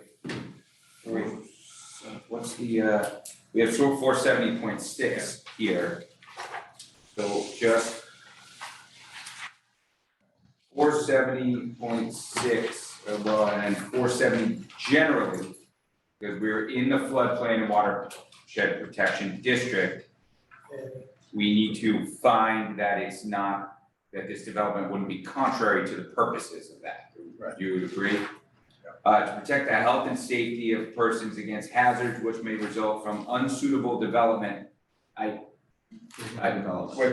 not an unsuitable development, at least in my opinion. No, It's a dock on the river. Yeah, 470.6, again, off the salt marsh, dock is in the river, is footbridges and duck walks, and that's a footbridge. Yep, to conservative values. I think you just said it well. It specifically states that footbridges and dock walks are something that is anticipated to be built and allowed in the watershed protection district.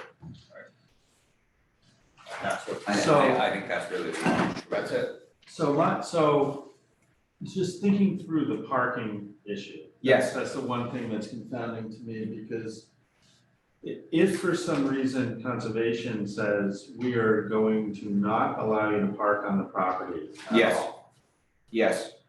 I can envision having to come back to the board to say, well, we're going to seek a modification of the special permit to allow us to use it for the use that your bylaw says we can use it for. Yes. With pickups and drop-offs only. Where no cars will ever. Which is probably a benefit to the neighborhood as well, but I'm wondering if the board might want to think about giving thought to that circumstance to head it off at the pass, if and or just to say, Jeff, come back if that's the case.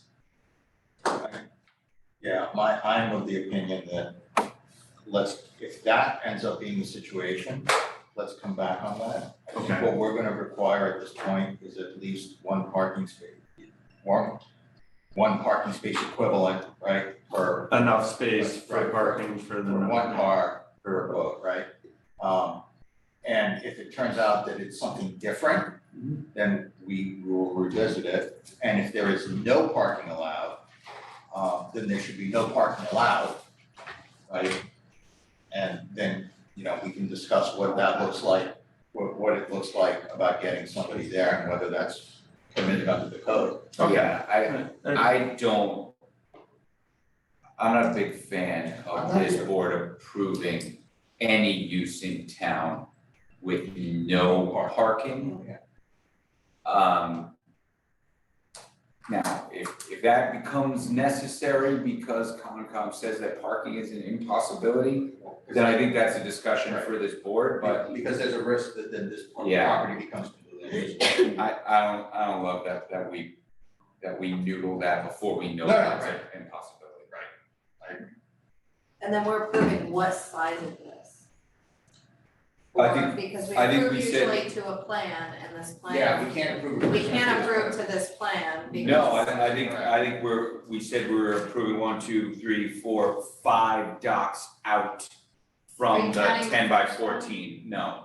So not 1, counting 2, that 3, first one, 1, 4, 2, 3, 5. 4, 5.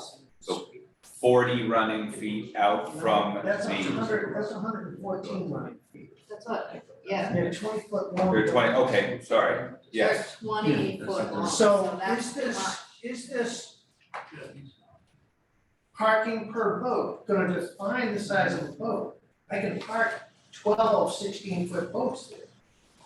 No, because we're also saying 5 boats or less. We're saying in that, so we're saying. Either five side boats you or would less. use. That's right, we're saying 5 boats or less, and we're saying, Not in the paper street. Not in the not paper renting. street, so it Yeah. can't go beyond that, That's right. otherwise you'd hit the paper street. right, Okay. So it's 5 boats, not necessarily 5 of these. It's Well, fine. and it can't, that's right. And right, it well, can't- also they can fit 5 of those before they Or get to the 48 dinghies on the other side of it. Yeah, I mean, Well, they'll have to come back to that, because we're putting them in a slot based on what Right, okay. we think should and shouldn't be, and they gotta hit the slots. so do you do a revised plan, or we just, Uh, cause that plan. well, no, I think we know if these are 20-foot docks, we have 1, 2, 3, 4, 5, we have 100 feet extending out from the 10 by 14-foot proposed dock shown on the plan. So we can say extending 100 feet, no, No, it's 80 feet. 100 and. Yeah, Jeff, 14. I think you make a good point. I think we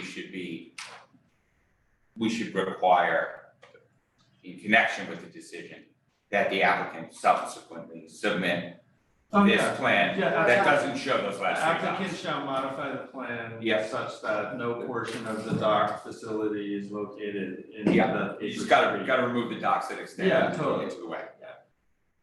This way we'll have it for the file. Okay. Well, and again, my curiosity, are you So it's counting the 100 10 by, feet. are you counting the 10 by 14 foot dock? Yeah. I think, Dock. I think the simplest way to do it is just say they gotta stop before they get to the public way. It's done. And the max on that is 5 boats. You wouldn't With a tax, max of 5 boats.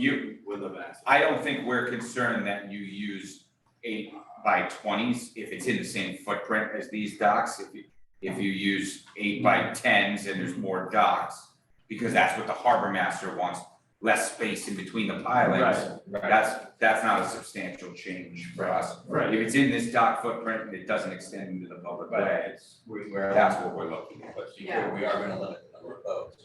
That's right. So Right. everybody understands, it could look a little bit different, but. It can, not the. Right, it's not, right. Well, and you gotta make sure if they make them come out a different way that doesn't go into the public. Well, no, Will do, they the want to docks back. don't go into the public way, boats obviously can. Right, the docks, that's what I'm saying. Yeah, yeah, If no, this that's gets right. redesigned, it can't go out to the public way, the docks. The conditions that I have is dockage in the footprint as shown on the plan, with a revised plan being submitted, not extending into, stopping before it extends into the public right of way, or the right of way, I should say, not the public right of way. Submitted prior to the issuance of a building permit for it, only because I don't wanna submit before we go to Concom. Yep. That process might change. Totally Yeah. fine. And then if you have to resubmit, you Yeah, resubmit. that's what I was concerned about with showing parking. Yep, no, that makes sense. 5 boats not extending into the public, into the way, excuse me, same footprint, other than the removal of what extends. No space to be rented on the dock.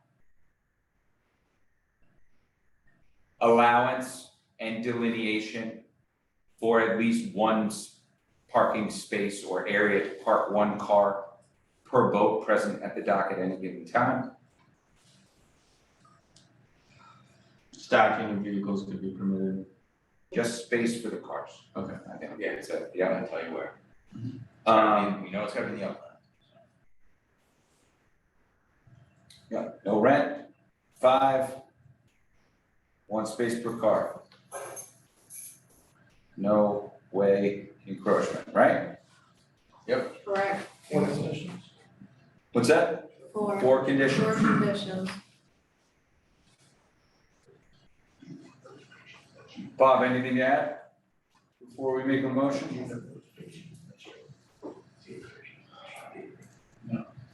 No, it's interesting, on this, we will not be issuing a building permit. Not that that makes any difference to the. Oh, board's really? I didn't know that was there. deliberation. It's covered by the, chapter 91 permit. Oh, really? Prior to construction. But that's specific to docks and walkways, yeah. Yeah, exactly. Yeah, Oh, the walkways are covered under the 21 as well. yeah, I've never, The docks, I understand. I've never done one that didn't have a structure, yeah. Okay. Yeah. But that makes sense.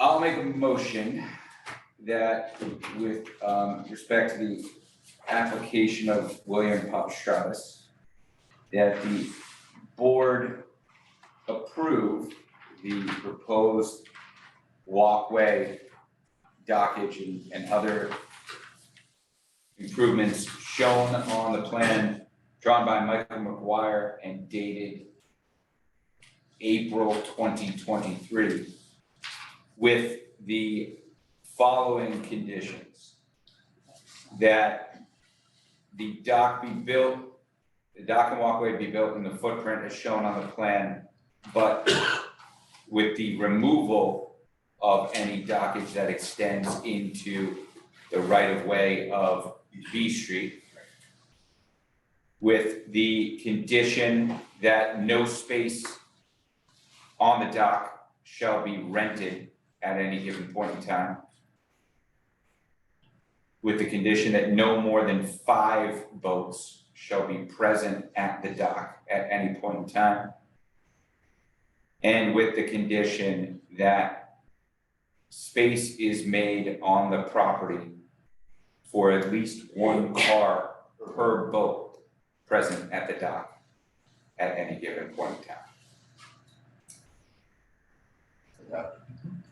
And that the board find that such improvements are consistent with the terms of section 470 of the bylaw.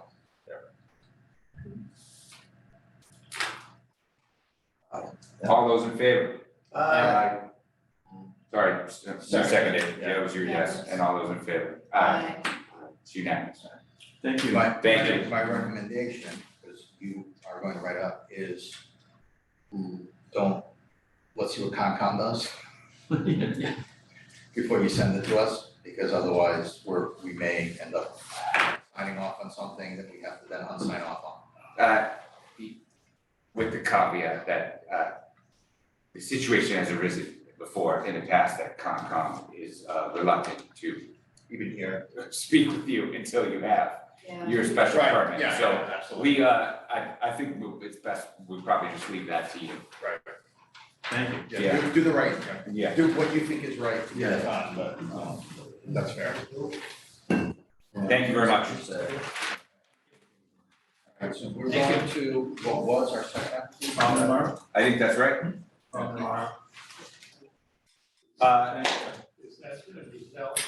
Our fourth application for the evening was listed and advertised as our second application brought by Patricia A. Huey and John P. Kelly, care of Jeffrey A. DeLisi Esquire, requesting a special permit finding in accordance with MGL Chapter 48, Section 6 and Section 810.2 of the bylaw and any other relief that the Board of Appeals may grant, that the alteration, extension, or structural change in the form of an approximately 100 square foot addition to a pre-existing non-conforming single-family home on a pre-existing non-conforming lot at 12 Alden Street in Scituate will not be substantially more detrimental or injurious to the neighborhood than the existing non-conforming structure.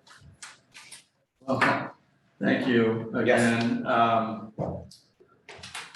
So tonight's a big night. We have a lot going on here. So this application came before us. So I represent Patricia Huey and Jack Kelly. They are the owners of this particular property. We filed an application seeking relief to allow a small bump out of 4.4 feet in width off of the side yard of the house for the purpose of enclosing an exterior stairway entrance to the cellar, which is the only place on the property that the house is so small that the laundry facilities are actually in the cellar. So this is a tiny 600 square foot house on a tiny 3,200 square foot lot in Humrock. Last year, the board may be aware, it allowed a finding to an abutter to raise and reconstruct a similar size house on a similar size lot. Elevated, it's now much larger than this, more than 3 times. The brief history here is that the clients bought the property in 2020, okay? At the time they bought the property, there was a poured concrete foundation extending from the westerly side of the house into the side yard. This poured concrete foundation is much more than a bulkhead, but it essentially functions as a bulkhead. And it's covered with a hatch door on top, which then gives access to the area below and the cellar. So back in April, we had 3 members of the board present. And just to bring everybody up to speed, I explained to the board that prior to filing the application, I contacted Anthony to see if he thought that this was a variance or a finding. And based on that conversation, I requested a finding, but I also put in language in the request that you just read, Anthony, that requested any other relief that the board may grant.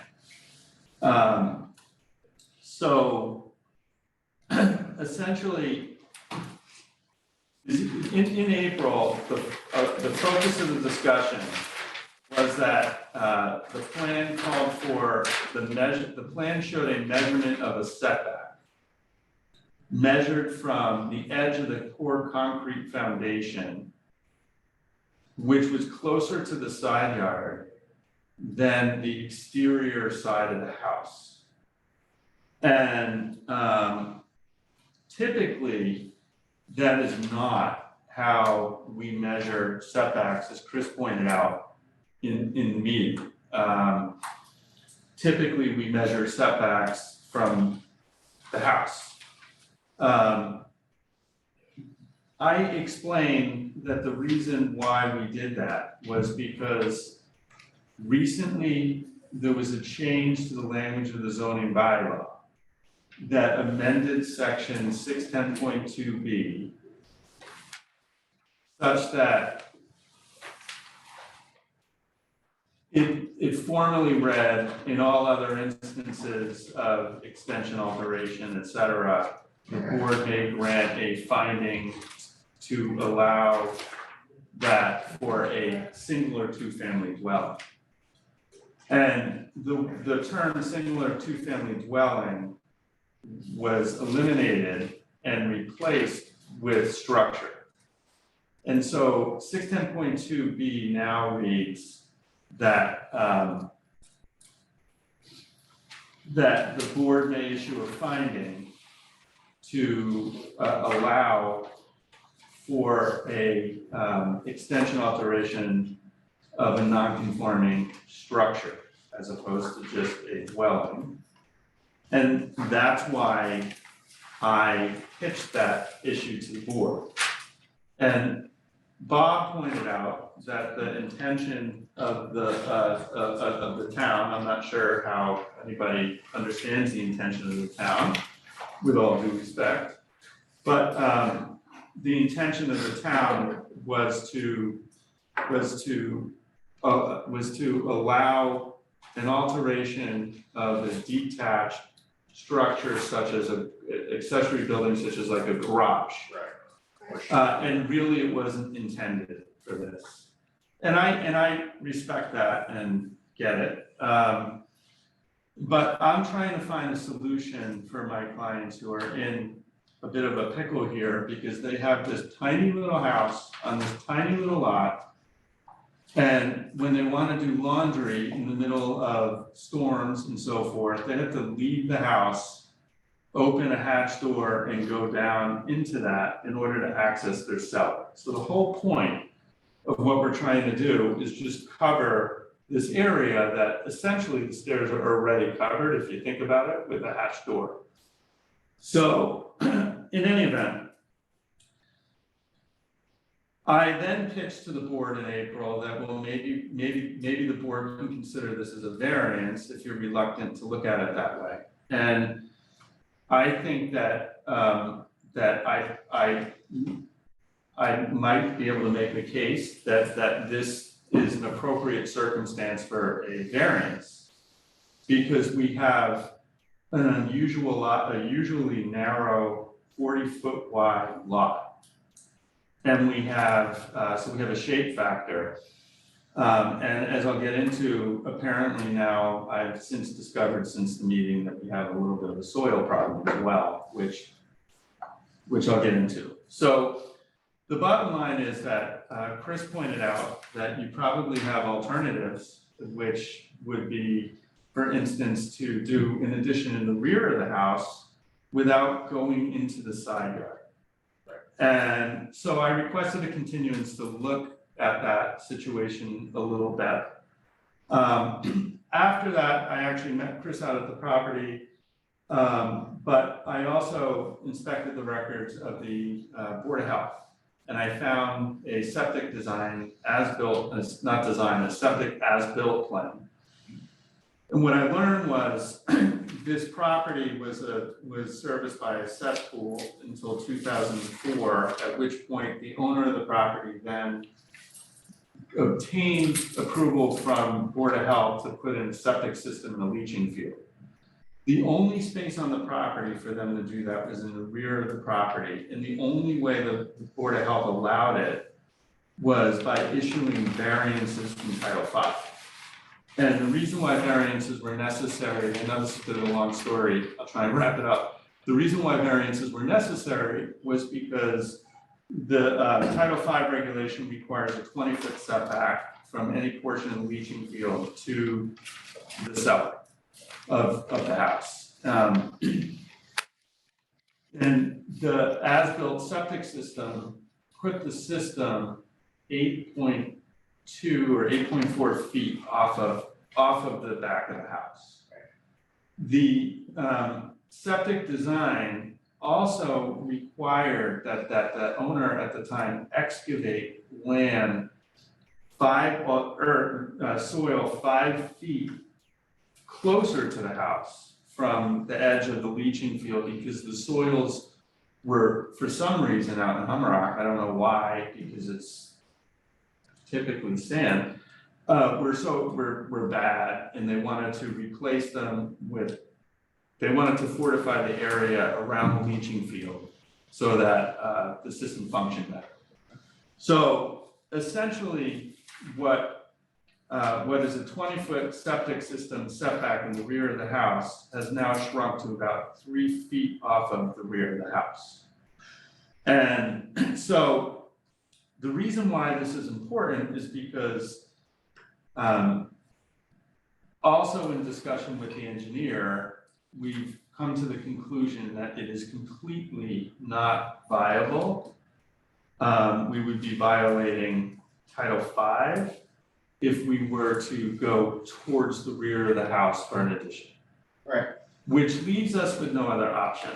And so the reason why I explained my interpretation of the zoning bylaw and the word structure versus dwelling was really to say that in circumstances where you have like a fairly de minimis circumstance like this, at least that's how I would characterize it. And you have a circumstance where you have the ability to read the black letter of the zoning bylaw to achieve a result that's sensible. I think that that is a way to go. But if the board is concerned about precedent or concerned about issues that are different from that and just simply do not want to construe the zoning bylaw in the manner that its language says, then I think that the board can consider this particular application for a variance. I know the board doesn't like to grant variances. I'm aware a variance was just granted across the street on Country Way from my house, which is fine. I love granting variances that meet the standard. I want to go on the record saying that's my favorite. Okay, so essentially that's kind of where I'm at with it, and I thought about requesting a continuance, thought about withdrawing the application, but the owners would like to try and see a resolution, and so that's where we're at. So I have a question. Putting aside a variance for a moment, it looks like, when I look at this plan, it looks like there's an existing deck in the setback, and there's no portion of the home in the setback. But the entrance to the basement is in the setback. Yes. So a portion of the basement is in the setback. Bob, Not if really, I, not No, really. it's the No, those are it's the steps. steps down It's into the a basement, so for lack of a better term, a bulkhead. a bulkhead. That's why they're. Access So, to the- yes, except the bulkhead's got cover. So, Well, I have a question, if I don't believe wanted, this has a cover, am I right? It does. so right, if I wanted Yeah. to, if I wanted to build a new home on a lot, and I laid it out on my permit plans, and the bulkhead into my basement was 4 feet from the property line, wouldn't you require me to come here to get relief? No. You wouldn't. There's language in the zoning bylaw that says that there are exceptions to the setback requirement for portions of buildings that extend into the setback area, and specifically bulkheads are called out. And no portion of the footprint of the basement falls in setback. That's correct, the basement is directly This under is the right. foundation of the Huge. house. And that's Huge it. ramifications Yeah. But this- in every house. Yeah. This is Bulkhead's not, considered horizontal construction. Yeah. As opposed to roof, Yep. you know, like a deck, like a patio. The footprint of the basement does not fall Not at all. in that. Because it's the last. Yep. That's, okay, that's an answer. yeah, but, Chris can, the reason why I asked Chris to go out to the property was because he seemed to have, both of you expressed concern. But he led the charge, and I wanted him to see the site, because I think visually it matters. And I also wanted him to see the bulkhead, quote unquote, because it's more than a bulkhead. It's not your typical metal. So when we first had this discussion, the plan showed what you would typically see, a retaining wall around some stairs going down into a sand area. An area where. Exactly. Yeah. What is built there now, and it's not very old, it's not a poured foundation, there is a solid, well-built block foundation in place, tarred and everything. That houses the stairs under a section of deck that you lift up to go down. Which at some point replaced an older retaining wall. It's obvious this is the original access to this basement, a wooden door, into the basement. There's, a brand new house up on stilts this far away. He and I talked about doing the addition of the back, doing helical piles, we got into the soil conditions. We talked about access from the inside, there's no space on the inside to do it. So it made sense that this is the only access. Do we allow it and say you can only have it, conditioned on only for this building at this time? If anybody ever comes to raise and reconstruct, they've got to go back to the wall of the house, the original wall of the house kind of restriction. I'm not sure you need to say that now, that's something you can say then, right? Okay. Yeah. Because it would still require a special permit. You gotta, that's why, even after destroyed by fire, you have to come back to the board, even in the same footprint. But is that the precedent that we're saying, that we push the footprint to 1.5 feet away from the property line? That's where our new drip line is 1.5 feet. Are you asking about precedent if we granted a variance? I don't know what that's. Can I jump, do you mind if I jump in on this? By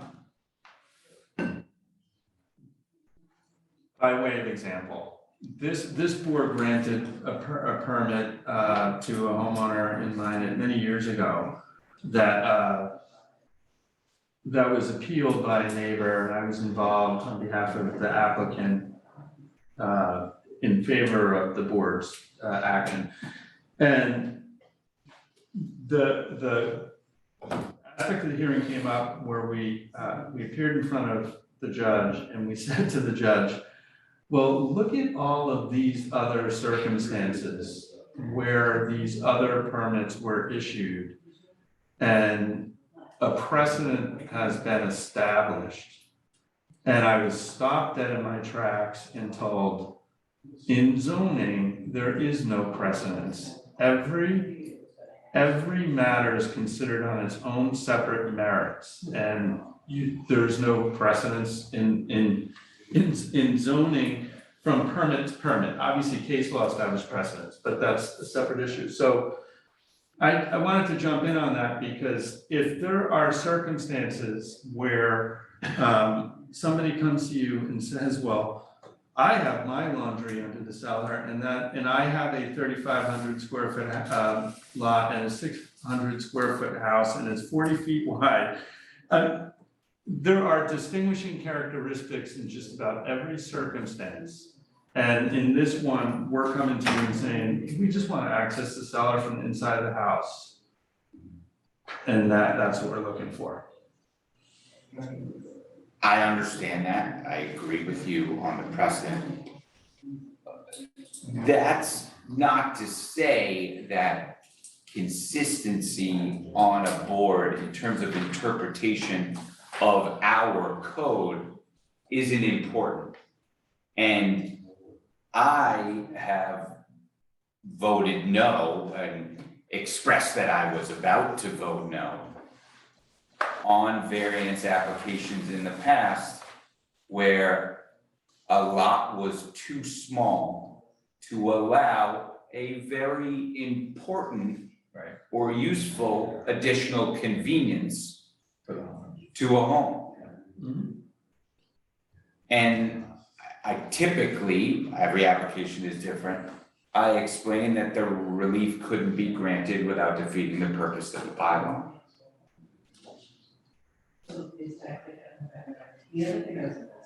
And sometimes it sucked that I felt like I had to say that. Yeah,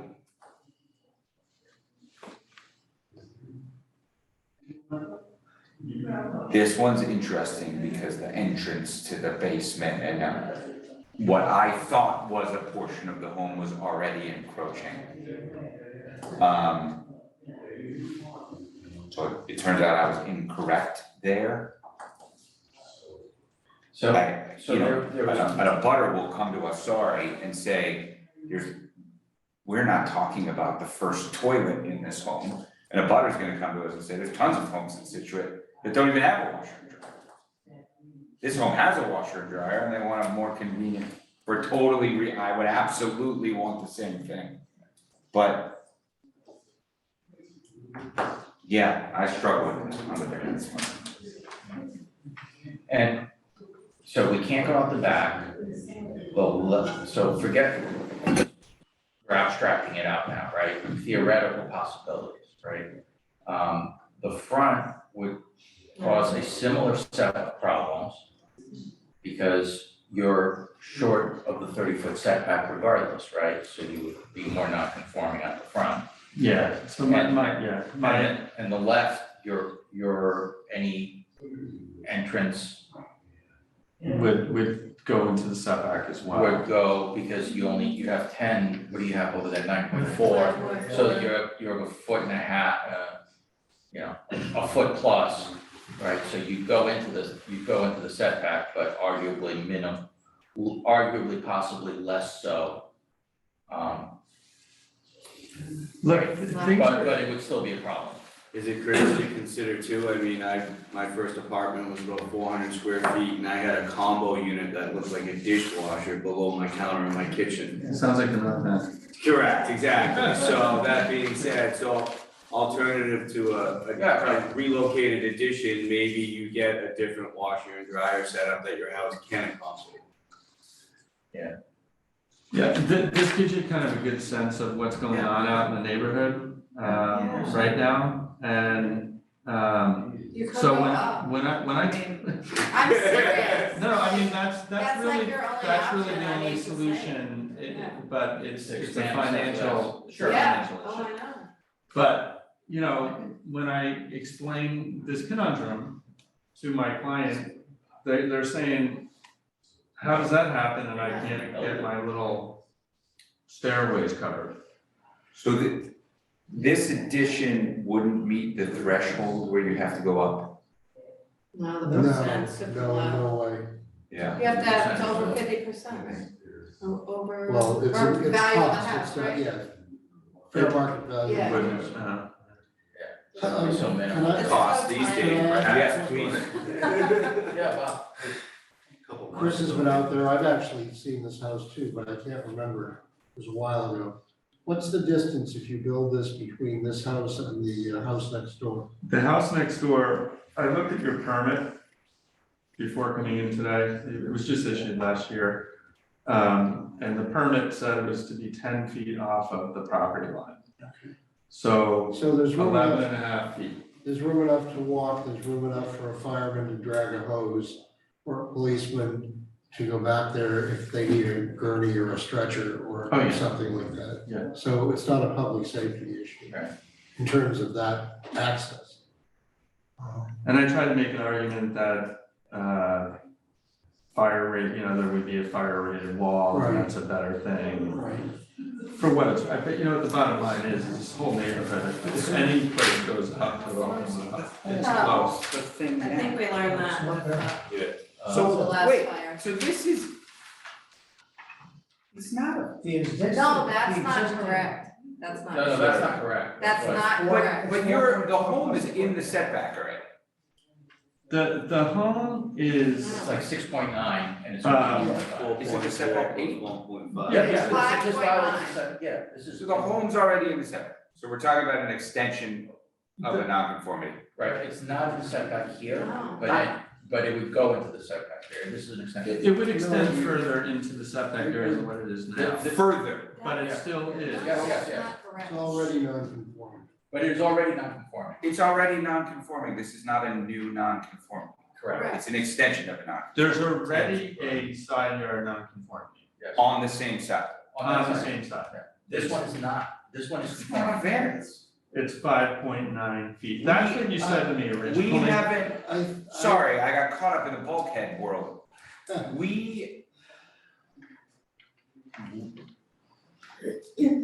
I haven't viewed moving further, becoming more non-conforming as a new non-conformity. Right, I understand. That I view, if that's an intensification and you apply Gale. Right, that's what I was going to say. I mean, we just allowed the encroachment into the 100-foot setback from CJC. Same situation. The first application that we heard tonight was overall less non-conforming, but there was one particular aspect of it that was just a little bit more non-conforming. I mean, it happens. We applied Gale. It happens Right, frequently. but that existing would have to be 5.9. No, the existing has to be less than 8. And then it is non-conforming as to that side. No, I think the setback. argument we had was that we were not including that as a non-conformity. We're not. It's not. This line right here is non-conforming. Right, But that's exactly. 6.9. But on the thing, it said this was the line. Yeah, So we were disagreeing on the fact that that yes. is is the line. Yeah, right, and I think we So- got caught up in that and We- lost that.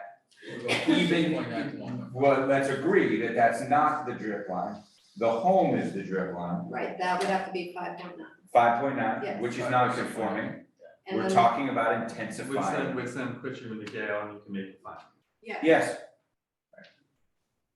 So we have to find that going from 5.9 to 1.5. Correct. 6.9. That's 4 point, isn't this 4? No, it's 4.4 6.9. plus 1.5, Six. No, or I'm not sure. 6. To 1.5. 5.9, that was embarrassing for all of us. That was so embarrassing, I think I'm gonna quit after this hearing. But 5.9, we're going from 5.9 to 1.5. That is obviously an intensification. Is it, fortunately, we do have case law, which is precedent. Is that intensification substantially more detrimental to the surrounding neighborhood? No. Even if, I think a good way to look at it is if the home on that side went to 8 feet. Right. Which they would be allowed to do. Is that 4 feet and change substantially more detrimental to this neighborhood? And there was no butter opposition whatsoever to this Yep. at the last hearing, and it doesn't look like there's anybody at this hearing. And while we can't count the current entrance to the basement as the drip edge, because Correct, if we did, there would arguably be no intensification. correct. We can also consider that is the proposal substantially more detrimental to the neighborhood than what is there now, which is more than nothing. It's not a straight bump out, right? It's a stairway to the basement. I don't like the idea of granting a variance for these reasons. I don't think this is a variance. I also don't think it's substantially more detrimental to the surrounding neighborhood. You saw what was there on the ground. It wouldn't be, I mean, even, you know, the house next door, you Either know, way, it's you only have stilts, 1.5. so even Yeah. that much less. Right. 10 feet and it's up. And let's assume that for some ungodly financial reason, they wanna come even 2 feet closer. Correct, yeah. Yeah, it's. What's that? Oh, no, I was just saying Yeah. it needs to be 5. Either way, you only have 1.5 because there's deck there. That's right. 3 feet off the Right, ground. because there is that. Correct, either way, you got 1.5 of clearance, whether there's a 8-foot wall there or a 3-foot handrail, so I wouldn't. Is it substantially more detrimental? It sounds like we're starting to Correct, agree that yeah. it's not. Agreed. If we agree on what the existing. Oh, yeah, I think the decision says the current setback is 5.9 and we'd be taking it to 1.5. Right, there is an intensification, that's the intensification. But, you know, considering it's a deck, it's built out, you know, is it substantially more detrimental? I think the answer, I think we're getting to the point where we agree that it's not, assuming that nobody here. And you Has could any open up objections? for comments to see. Bob, I think we heard from you, but anything to add? You understand, agree with where we're going Your there? comment about the other house was, I think, very relevant. Yeah, and that's, since you've been around for as long as me, with the board, obviously, I think that's consistent with how we looked at it. If the drip edge of the home was at 8, this would be a new nonconformity. And it's a, you know, maybe it is a technicality, not maybe, but it's a technicality we've been consistent with. Yeah, This home's within the setback. I don't think you should resign from this board. I'm going. I second. I think that, I think you're an asset to this board. Well, thank you, but, Make the motion. we don't have anyone here in the audience unless But- town and this council but is this here with needs anything to to be add. corrected. Of course, Yes, okay. but we're going, Mr. Kelly, do you have anything to add? Sorry to put you on the spot. He's the applicant. He's the applicant. You don't wanna add And I'm anything. directing him to not talk. It's going pretty well for you. I'll, We gotta, this is gotta be corrected. Yep. I'll make a motion that with respect to the, right, this is the second, to the application for the property at 12 Alden Street with the proposed addition shown on the site plan drawn by Grady Consulting and dated March 1st, 2023, that the board grant the requested special permit relief, allowing the addition in the footprint shown on the plan to come not closer to the eastern or western property line than 1.5 feet, with the condition that the applicant, prior to the execution of said special permit, submit a revised plan correcting the existing side setback on that side. Second. All those in favor? Aye. Thank you. You want me to write the decision, and do you want me to write the decision for the last one? Yes. Yes. Okay. Because he's done, so. Sit down. We're gonna take. I really appreciate that hearing, thank you very much.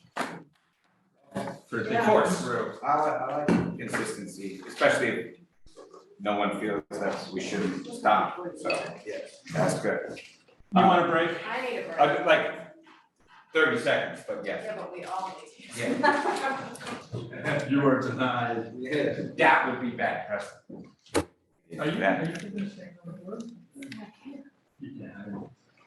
I thought I pointed out. looked, I I couldn't believe that. Am I right about that? Yes.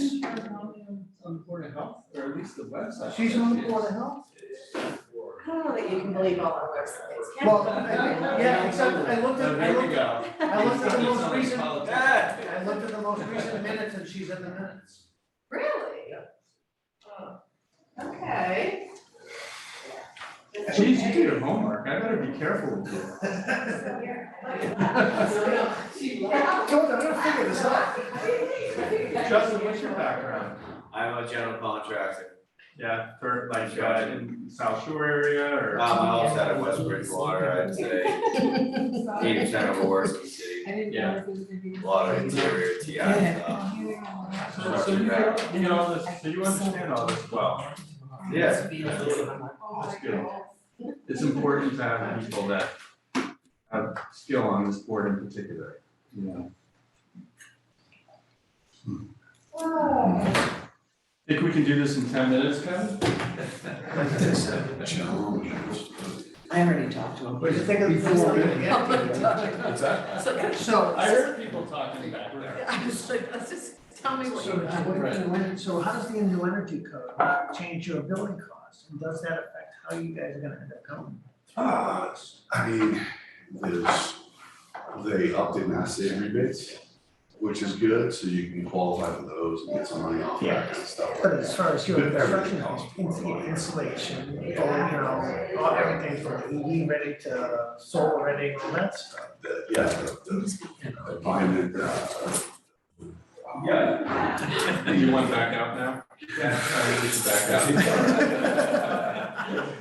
I mean, the envelope, the building envelope is so far down, and all the They've done a lot of work. it used to have to be just, you know, and then they'll come in now and inspect for restrictions into it, which is like, you know, So, but, you know, first 40 days, so I went through every, like, you know, went through every financial piece. But that was your construction costs pre the new building codes, and now the new building code comes in, obviously your construction costs goes up. What happens now? Does that change lines and numbers and everything? Yeah, a little bit, but if you're buying on scale, it doesn't really, it affects it, obviously. Right. If you're, you know, if you're doing a one-off, then you probably, your numbers. But It if you're doesn't- buying in the scale, you're getting a certain discount. You know, It's not gonna be, Those are it's not gonna size, be, yeah, basically. exactly, yeah. it's not gonna be out of Stockbridge Road, but how many owners did they go through? So before that? no, it's not gonna be that. Right. That had its own. It's its own thing. issue, right? I've never driven in there. I'm good. It's I live across the Their owners, I could not believe how their owners were treating their customers, and I got into, and I'm usually a very mild-mannered person, I got into a bit of a shouting match. Because somebody tried to, like, just say, oh, well, we took your deposit, but we found a better buyer, so we're gonna terminate the deal before signing a purchase, and I'm like, you can't do that. We got into a massive fight, but apparently they do it across the board, even though they don't reserve that to themselves. If they get a higher number, they go with the higher buyer, even if they have an agreement. Yeah, without the PNS, Right, they're like, what do you know? No, actually, I misspoke, we had a purchase and sale. Oh, you had a pretty. But Right, they 10%. wanted to terminate, it was fraudulent what was happening. Yeah. They just find a legal way. That happened to my father-in-law 40 years ago. And he took everybody to court, and the agents ended up paying. Yeah. He didn't get the property. Yeah, There's no specific I performance. threatened the agent, I threatened the lawyer. Yeah, no, he actually. Did you try to record the purchase and sale? No. The clients were so turned off by it because there needed to be a build out. So they needed to work with them on specs. Right. It wasn't like it was just there to move in. Right. It wasn't all take it. All right, We're back. We're back. we are going to move on to our 7th application, continued from April 26th, 2023. Brought by South Meadow Development in Scituate, seeking a comprehensive permit pursuant to MGL 40B, sections 20 through 23, 760 CMR 56, and the town of Scituate zoning bylaw and comprehensive permit rules to allow for the construction of, we're at 24 dwelling units now? Correct. Despite the carryover in the advertisement of 32 is obviously from the original application. With at least 6. What's that? With at least 6, which you're gonna be. That's right, 0.25% under 40B, and the property is at 279 through 281 Old Oaken Bucket Road in Scituate. Welcome, just as a recap from the board's perspective, when we continued the last hearing, we had closed for public comment. The board had discussed, the applicant had discussed, and our continuance was really for the drafting of the comprehensive permit. Attorney DeLisi had drafted the comprehensive permit. Myself and town council had reviewed, we had some comments, they went back and forth, there was a good deal of back and forth. The building office had an opportunity to comment, and the overwhelming majority of the comments and questions from myself, the building department, and town council were addressed. I think we have what is a surprising few number of items left to discuss here tonight from the perspective of town council, who's here, Attorney Freitag, and the beginning of this week, the board saw that draft. Correct. Hasn't had the opportunity to comment and discuss, because that's what this hearing here is for. Would you say that's a pretty good depiction? It's perfect. I just, what I'll say is that, the process worked the way I think we envisioned it to work. And, there are very few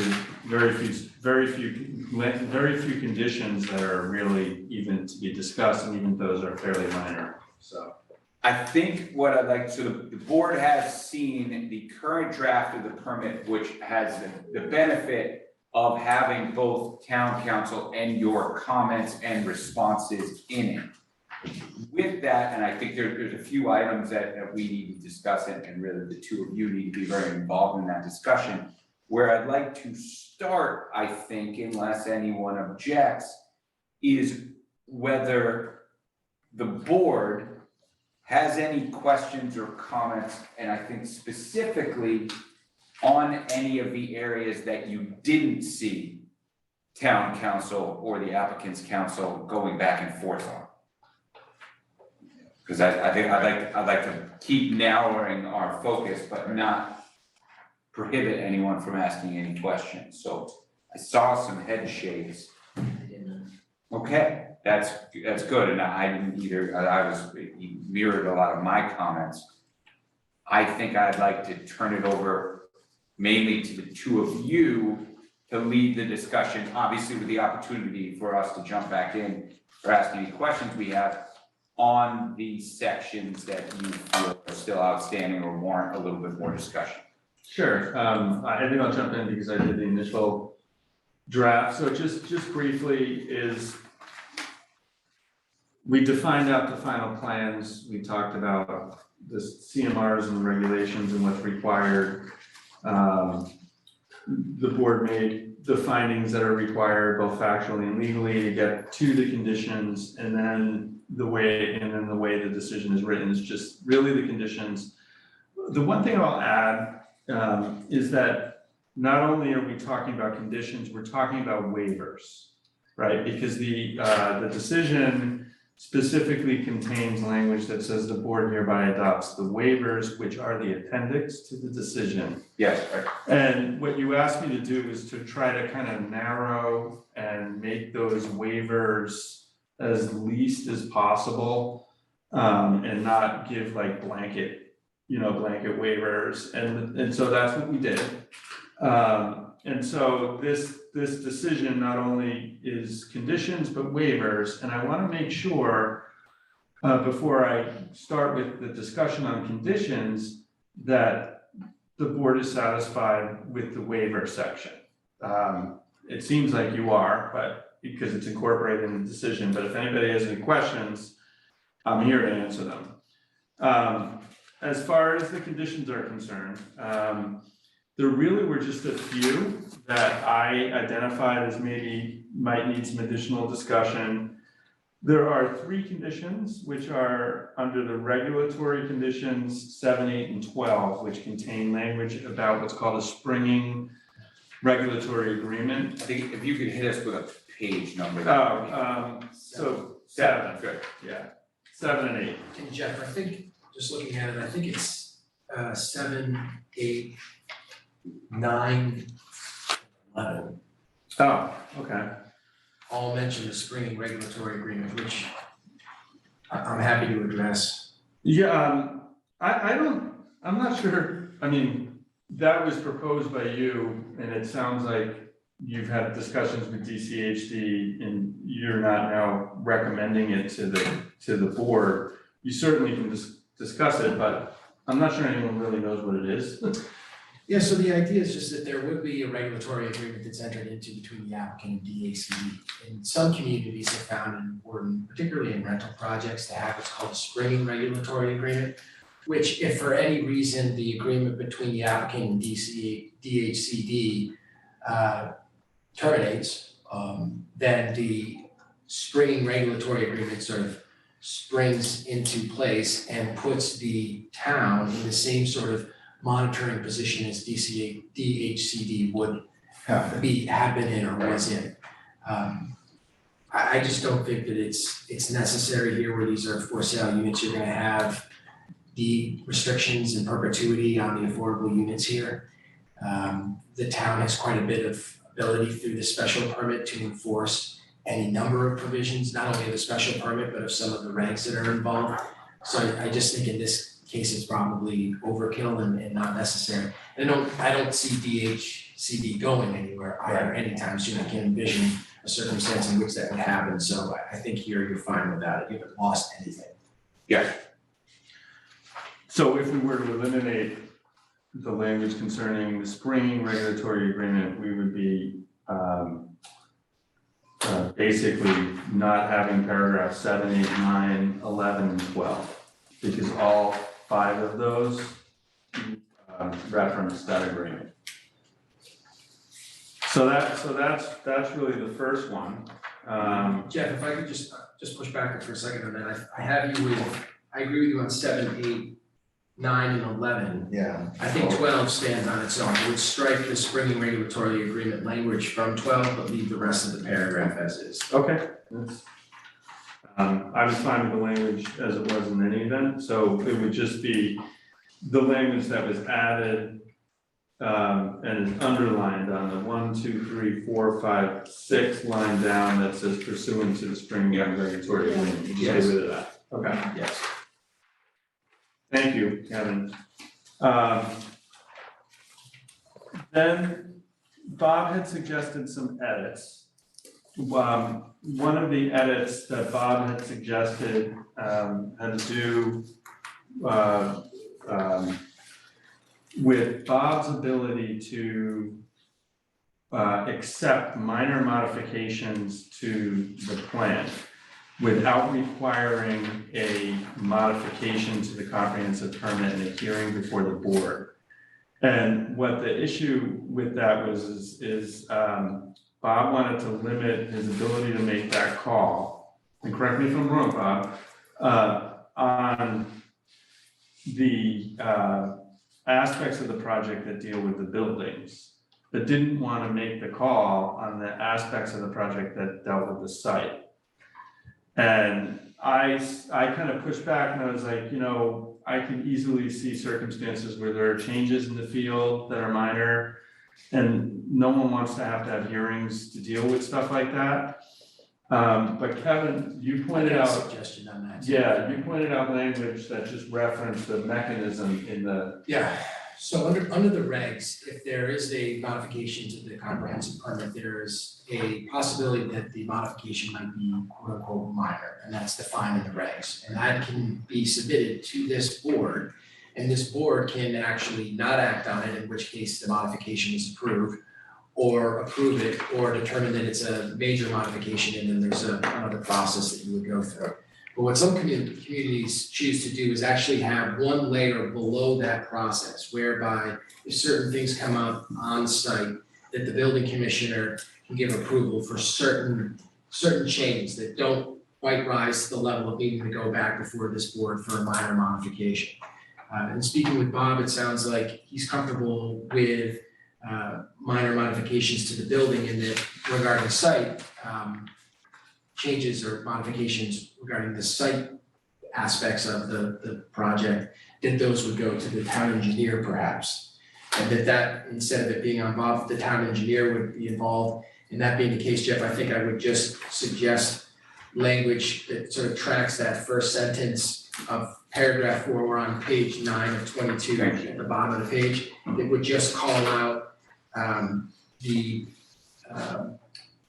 the town engineer For the site instead of work. the building construction, right, instead of the building commissioner for site work.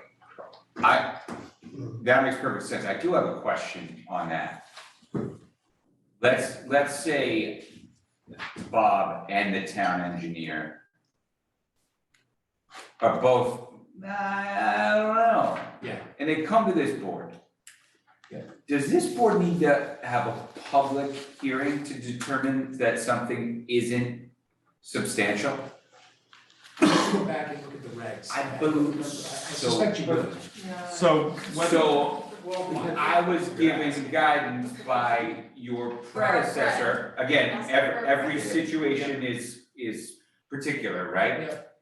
That the building department and the town look to this board to determine whether something on a prior application, not this application, was substantial or not. And I got guidance that, again, in that instance, we did not need to have a public hearing to determine that it was not substantial. Right, isn't that consistent? That's my recollection. Yeah. So to And answer, so- answer the question, Because the if we just let- regulation says, if after a comprehensive permit is granted by the board, including by the committee, whatever,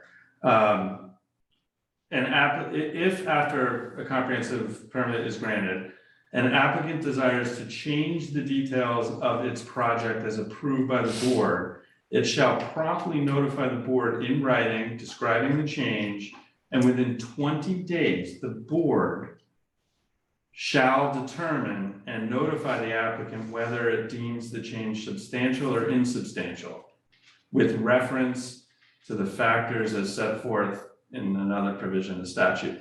So it's the board's call. The board has to have a hearing.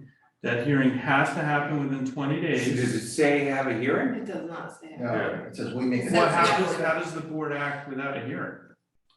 Well, are you considering the difference between a meeting and a hearing? Okay.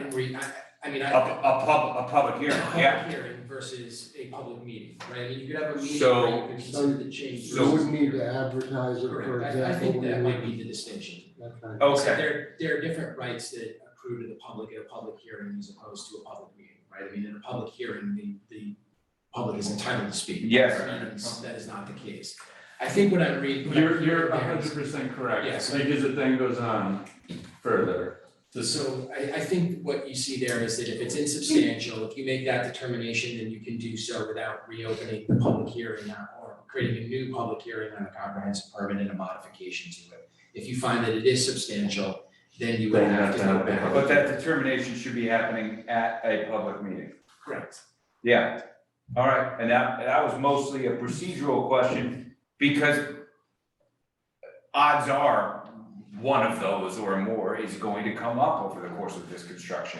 They typically do. And they always do. And the board could determine to incorporate a procedure as a condition, which does something different than that. And that's what I was asking the board to do, I mean, the board, if Bob is uncomfortable making a call about the site, you could adopt a condition that says that any change is to be determined to be substantial or insubstantial by the chairperson at the time, as opposed to a meeting, but I just. Sounds like under your interpretation, that's starting to get into, then we get into an open meeting question. Yeah, I think you probably would just wanna follow the procedure in the regs there on insubstantial versus substantial. I mean, the idea here is that there are some changes in the field that are so minor, they're and so insignificant that they're not gonna trip that level that it's appropriate for Bob or the town engineer to make the call. And it's clear from the conditions that if they think that it's above their pay grade, so to speak, then they immediately let the applicant know, and then the applicant can engage in the reg process that Attorney DeLisi just outlined here. Because there are deadlines associated with that notification to the board, and we don't want the applicant to be hanging out in the wind on a question about whether or not they can change something. Right. Yeah, I think That's a public meeting, and now we can do them by Zoom. And does the meeting need to be, does the public need to have a certain amount of notice for the meeting? It would just be under the open meeting law, so you'd have to give 48 hours. 48 hours. 48 hours. So if you guys could decide you're scheduling it 2 days out, and you jump on Zoom, and some of them, from what we've seen at Sanctuary, are gonna be as simple as saying, yeah, you know, what does that mean on that plan? Yeah, it's not substantial, and we vote. Right. And some of them might be, Then we have to have an you open. determine it's substantial, and then you have to have a hearing. Exactly. Yes. Well, then you determined that they were substantial, you let the applicant know, and the applicant could decide whether they wanted to have a hearing on it. Yes. Or not. Or change it up. Change it, correct. So in that circumstance, then, Kevin had suggested language that, for buildings allows the building commissioner to make the call, and then further states that that provision doesn't supersede the process that we just described. Yeah, And that sounds fine, right? that all makes sense. Okay. Alright, so, other than that, there were just two other conditions that I was thinking maybe the board might wanna weigh in on. Condition 22, which is located on page 12, says, the condition is, the interior and exterior of all buildings and structures shall be constructed substantially as represented in the final plans. I was just concerned that when we're talking interior, people might want changes and so forth to the interior. And I didn't know if the board wanted to have jurisdiction over the interior so long as we didn't change the number of bedrooms. So that comment actually came from me, and I felt that substantially got it done. Okay. Is this board going, hell, I think hopefully Bob or the town engineer, if you wanna change the L of the counter island from going this way to going that way, Bob or the town engineer is gonna say, no, that's not substantial. But if you're changing all the finishes in this one and we think it's a trend that we don't like, that's interior, it's not bedrooms. If you're, and so I felt like substantial got it done. You're gonna have that layer, you're gonna have the public meeting layer, rather than, because otherwise, if we wanted to talk about what we cared about, what we didn't hear, that would be a really long section. And we'd probably screw up the drafting, or at least I know I would.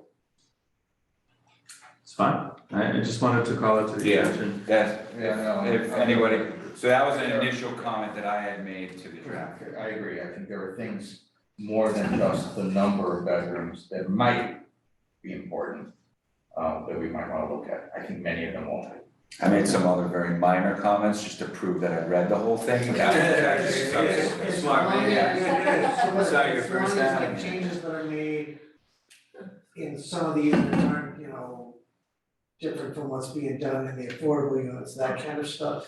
Right, well, yeah. Exactly, that's why it's substantially, it's hard to draft that protection in without taking a look at what you wanna change. Yeah. If you're, honestly, the board's gonna have to look at the not substantial process. If they start coming back to the board for, hey, we're swinging the bathroom door from this side to that side, get out of here, that's not substantial. Yeah. Did we, there was discussion about a third, second floor bedroom in walls arrangements that one area looked like it could be an additional bedroom. Did we correct the drawings to change that, or is that gonna be something that Bob addresses unit by unit? I think we had talked those out in the plans to say that was pretty standard and it wasn't gonna have a closet and it wasn't gonna quack like a duck. Right, and it's a building department. Right. And The opening needs to be yeah, bigger than average, no closets, all that. Yes. if I'm remembering correctly, where we left off on that was Bob was comfortable dealing with that distinction or not, cause it's something he does every day, even on single family homes. And then the only other one had to do with lighting, and the way the language reads in the condition is perfectly fine from my standpoint. Sorry, just what page are you I'm sorry, 24, which is two down, on page 12. Thank you. All lighting for the project shall be installed in accordance with Scituate bylaws and regulations in effect, if any, at the time of installation. And Bob's comment was one aspect of your comment I didn't understand, which was capping. And then you wrote no spill over the property line, which I understand. And then you had fixtures?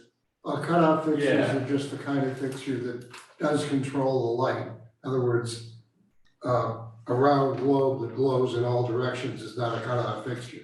Once you put a shade on it that has sides, then the light can only go as far as the light can go. Okay. That's the sort of so that goes term beyond. that's used in the industry for those kind of fixtures. That's what's called dark sky, right?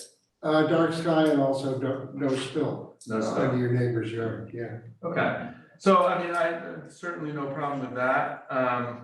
With the spillage across the yard, sometimes I could see a circumstance where someone says, I could see those lights, so therefore it violates the order. And I was. Bob could explain. That's to me. different, Okay.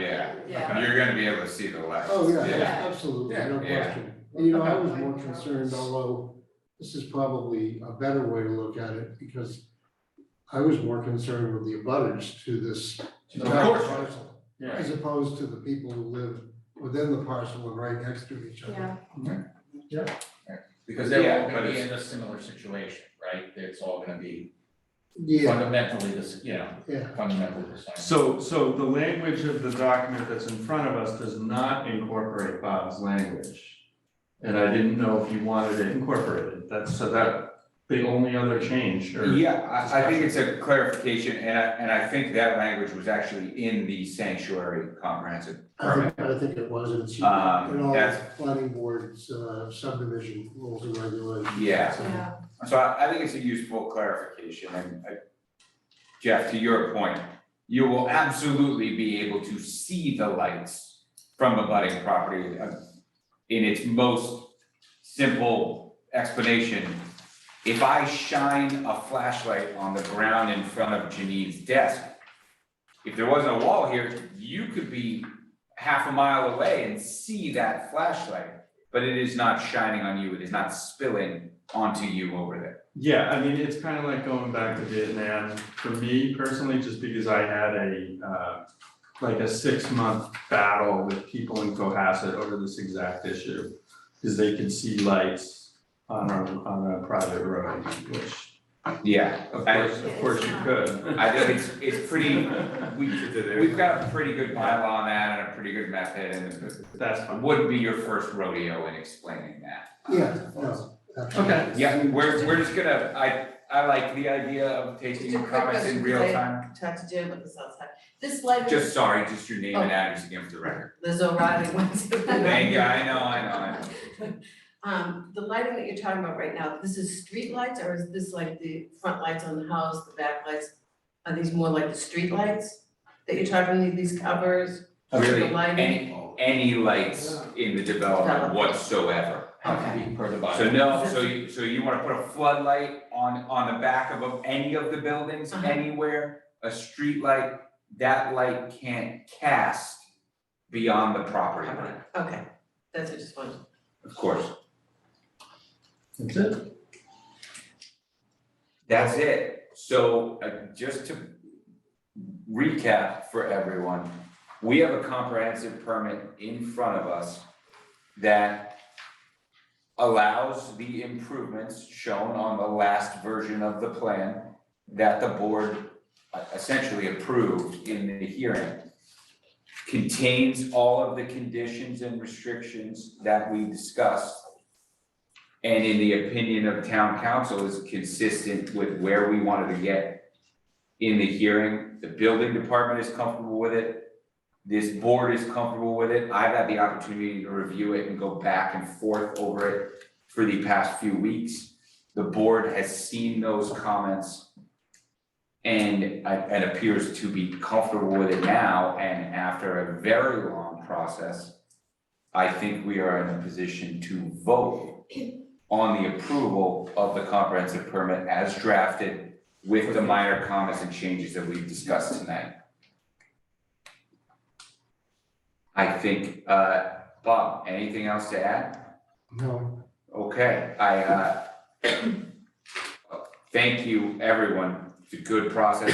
We had a short delay. I think it was useful. We didn't quite get there. We didn't really get the ball rolling on the back and forth.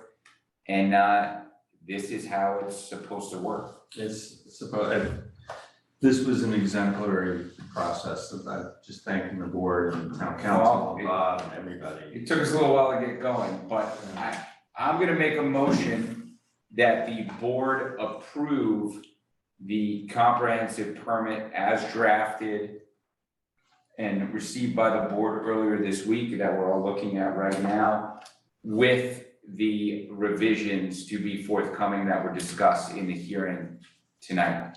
Do we have, can I just ask, do we have to ask for more public comments online? We closed the hearing. We can close the hearing, okay. I just wanna make sure we're Public following comment the at the last process. meeting, yes. Okay, I second. then I approve. All those in favor? Aye.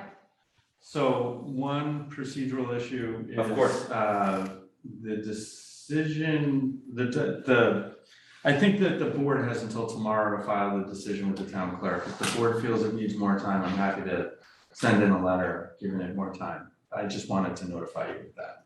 I think one of you is in control of the Word document, so we have a couple of accepts and a couple of additions. But you gotta sign it. Town hall closes at 11:30. Yeah, I think if you could. Let's give you another week. It's Friday. Yeah, it probably don't even need the whole week, right? But you need a few days next You don't get week. a full day tomorrow. Yeah. That's I'll be out Monday, so. Okay, so why don't we, if you could shoot Janine an email giving us until Friday, I think that'd be great. Yes, perfect.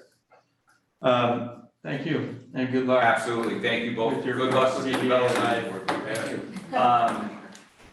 One additional, or maybe two additional orders of business before we conclude the hearing. I have been talking about resigning from the board for quite some time, and then was very open with the public, but also with this board, that I wanted to see this 40B through. And we have now done that, and while I'll remain available to the board, and obviously I'm gonna sign this decision, I will not be present at future hearings, and I'm going to be resigning my position on the board. Bob and Janine, I can't thank both of you enough. You've been great. We need to thank Neil, who came before you, who was instrumental in me figuring out what the hell was going on after I first started to attend these. Jeff, you and more than a handful of others. The town is very lucky to have permitting attorneys and engineers like we do. these hearings can be a little bit of a mess from time to time. They'd be far worse if we didn't have people like you and some of your colleagues. So that's it for me. It's been a lot of fun, but after 10 years, I'm very interested to see somebody else carry a little bit of it. Some of the folks that were on the board before me served for a lot longer than a decade, so Yeah. it's not a record. Yeah. Unfortunately, I think I might not be the only one. I have to resign as well. If the election goes well on, Well, if it goes well. if it goes well on Saturday, I'm unopposed. Celtics At least say about the Celtics, Susan is- I'm unopposed, but is I running will have to unopposed. resign as well. Yeah. But I will do I'm my looking forward to homework. on the board of selectmen. I will do my homework, because Well- I know we have decisions to write. So I Fantastic. will finish my homework. You're gonna be an appointing authority now. And I will have you to realize how appoint important two it is people to on appoint I don't know that we're supposed to discuss her pending candidacy in a televised public hearing. The role, one of the most important roles of select board Yes. is to appoint people to Yes. boards, to volunteer Well, on boards. That is absolutely So true it's and can be a public important. service announcement for people Yes. to volunteer. Yes, On that a part's board important. of 5 people that are losing 2, Yes. and it's important, so Right. tell your friends. Janine, you have something to add? Yes, before we close this, we have 4 meetings of minutes I'd like to. For the record, what months are those? Yes. I was at all of them, so I can. The March 8th and April 26th 40B minutes. Yes. And the regular meeting of March and April. Motion for each of the members who were present for those respective hearings to approve the minutes as circulated by Jean. Second, I was there on all of them. I approve of all those in favor? Aye. Thank you. Thank you. And we'll see you on the soccer field. Absolutely, thank you. A motion to adjourn. Second. All those in favor? Aye.